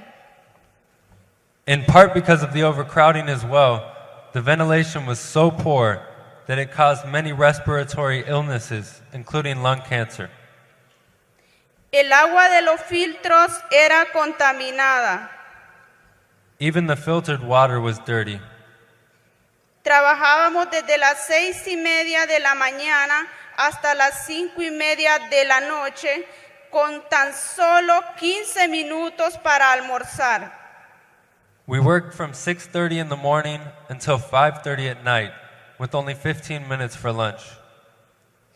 Nuestros salarios eran demasiado bajos que no los alcanzaba para pagar una niñera y la empresa no respeta el código de trabajo de nuestro país porque no brinda guarderías de niños. Our wages were too low to afford childcare, and the management refused to provide on-site childcare even though it was required by Honduran law. Por eso decidimos organizarlos para obligar al gerente que nos escuchara y que respetara nuestros derechos. Because of all of this, we decided to organize to compel management to clean up our factory. Entonces fue cuando despidió 145 trabajadores ilegalmente por organizarse a un sindicato. In retaliation, Russell illegally fired 145 workers for organizing a union. Russell tenía que respetar el sindicato constituido por la ley y entonces Russell dijo que por causa del sindicato iba a cerrar la empresa y que nos íbamos a quedar aguantando hambre. After we finally legally established our union, Russell said that because of the union, they would close down the factory and leave the workers to starve. Fue cuando empezamos a ser amenazados a muerte los directivos. And this is when we started to receive death threats. Me dejaban mensajes y dibujos en los baños y en el puesto de trabajo diciéndome que me iban a cortar la cabeza. They would leave me notes and illustrations in the bathroom and at my workstation, threatening to cut off my head. Finalmente, Russell siguió y cumplió con su dicho y cerró la planta el 30 de enero de este año. Finally, Russell Athletic did follow through with their threat and shut down the factory in January of this year. Russell sostiene que nos ayudará a encontrar nuevos puestos de trabajo, pero en cambio la lista negra que tiene con nosotros y nos han impedido la búsqueda de nuevos empleos. Now Russell has been claiming that they will help us find new jobs, but instead they have blacklisted us, preventing us from finding work elsewhere. Es porque tantas universidades han cortado sus contratos con Russell y porque esto se ha convertido en un problema para esta empresa. This is why so many universities have stopped doing business with Russell and why this has become such a problem for Berkshire Hathaway. Y por tanto, yo voto a favor de la resolución y exhorto que a los accionistas voten a favor. Gracias. And therefore, I second this resolution and urge that shareholders vote in favor. Thank you. Okay. I'd like to ask Mr. John Holland, the CEO of Fruit of the Loom, to respond to the comments just made, and after which we will act on the motion. First, I need to give you a little background. Russell was a public company listed on the New York Stock Exchange prior to the time that we acquired them in August of 2006. The acquisition consisted of 47 facilities with a little over 14,000 workers. And as we began to get involved with the Russell operations and how they were conducted to integrate those into our operations, we found that there were a couple of plants in Honduras that had some problems. And we acknowledged the problems, and we began immediately to remedy these problems. A little later, we had a letter from the WRC, the Workers' Rights Commission, indicating that there had been some abuses of the employees and that some had been terminated because they were involved in union activities. We were unaware of the union activities and we investigated the abuses, but we thought it best to contact an independent third-party organization to do an audit. and we contacted the Free Labor Association, which is kind of a worldwide organization that's grouped with a group of businesses and the leading universities in the U.S. to try to make certain that workers' rights are adhered to on a worldwide basis. We asked them to conduct the audit, and they conducted the audit, and all of the abuses that we had been charged with, they said through the independent audit they were non-existent. But they did tell us that there were 2 supervisors who had conducted some abusive language with the employees, and also that it was very likely that some employees might have been terminated due to their union activity. So as a result, they gave us a list of items that they would like us to follow to remedy the situation. The supervisors, as well as the management of the facilities, were eliminated, and we have started immediately, progressively, to implement all of the recommendations of the Free Labor Association's independent audit. And part of that was that the workers that they felt might have been terminated due to union activities, that we reinstate the workers. The plant had not been organized at that point, so we voluntarily engaged the union and acknowledged them and accepted the union, and we rehired all of the workers that we could locate into a facility that was across the street from this particular plant. And since then, we have followed all of the recommendations of the Free Labor Association, and they have a monitoring process. And after about 3 months, there was another audit by the Free Labor Association and the Workers' Rights Commission, which is another related organization, and they said that the activity that we engaged in, they were very well pleased with the progress. Then, as I said previously, we acknowledged the union and began negotiations. There was approximately 48 issues that they wanted to discuss, and we reached agreement on 24 of those. And the union even agreed that we had very good relationships, that we'd approached the negotiations openly and fairly. There were some other points that they wanted to move to arbitration on, or mediation, that we could not agree on.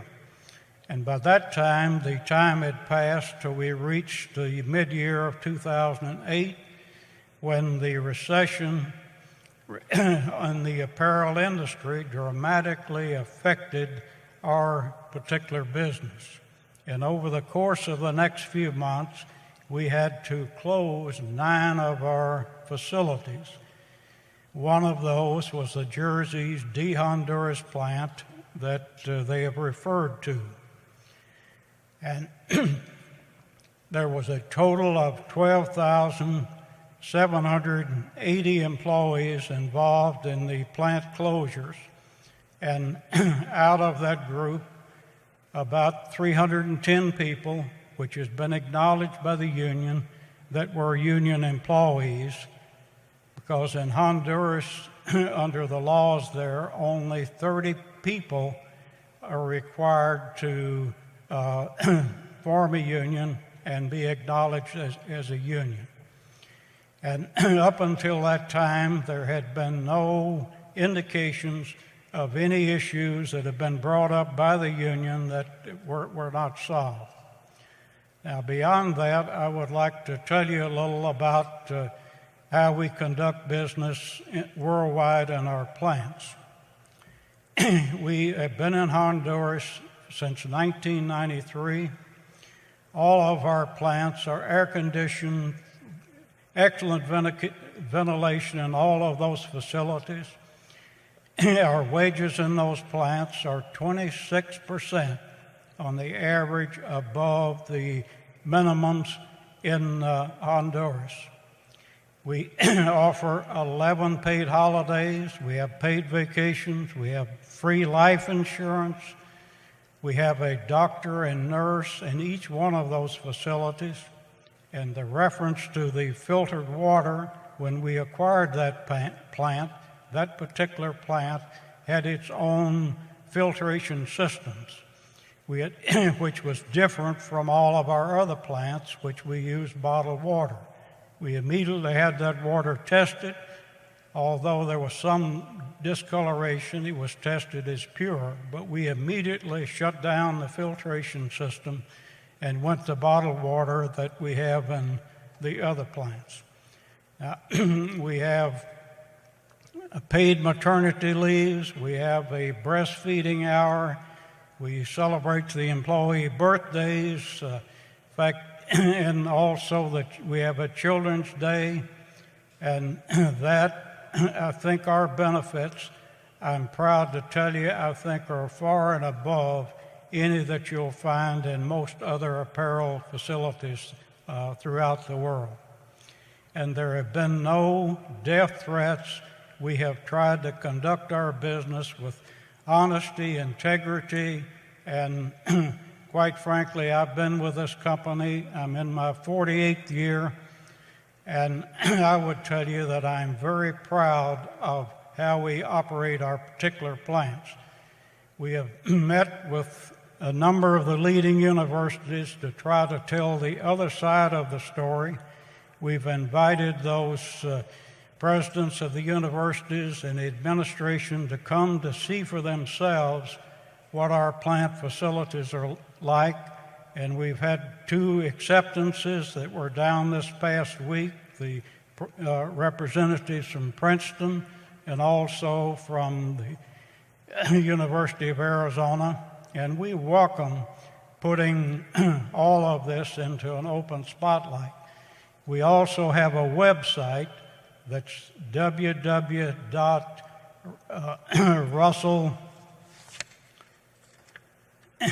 socialresponsibility.com, that all of this activity that we're responding to the recommendations of the Fair Labor Association is posted on that website.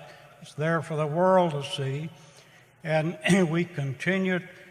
Fair Labor Association has a 3-step process of continued monitoring, and then they do independent audits periodically to see what our progress is, and all of that is posted on that website. Thank you. Thank you, John. The motion is now ready to be acted upon. If there are any shareholders voting in person, they should now mark their ballots on the motion and allow the ballots to be delivered to the Inspector of Election. Ms. Amick, when you're ready, you may give your report. My report is ready. The ballot of the proxy holders in response to the proxies that were received through last Thursday evening cast 49,251 votes for the motion and 702,963 votes against the motion. As the number of votes against the motion exceeds a majority of the number of votes related to all Class A and Class B shares outstanding, the motion has failed. The certification required by Delaware law of the precise count of the votes will be given to the Secretary to be placed with the minutes of this meeting. Thank you, Ms. Amick. The proposal fails. Does anyone have any further business to come before this meeting before we adjourn? If not, I recognize Mr. Scott to place a motion before the meeting. I move this meeting be adjourned. Is there a second? Motion to adjourn has been made and seconded. We will vote by voice. Is there any discussion? If not, all in favor say aye. Opposed say no. The meeting's adjourned, and I hope to see you next year. Thank you.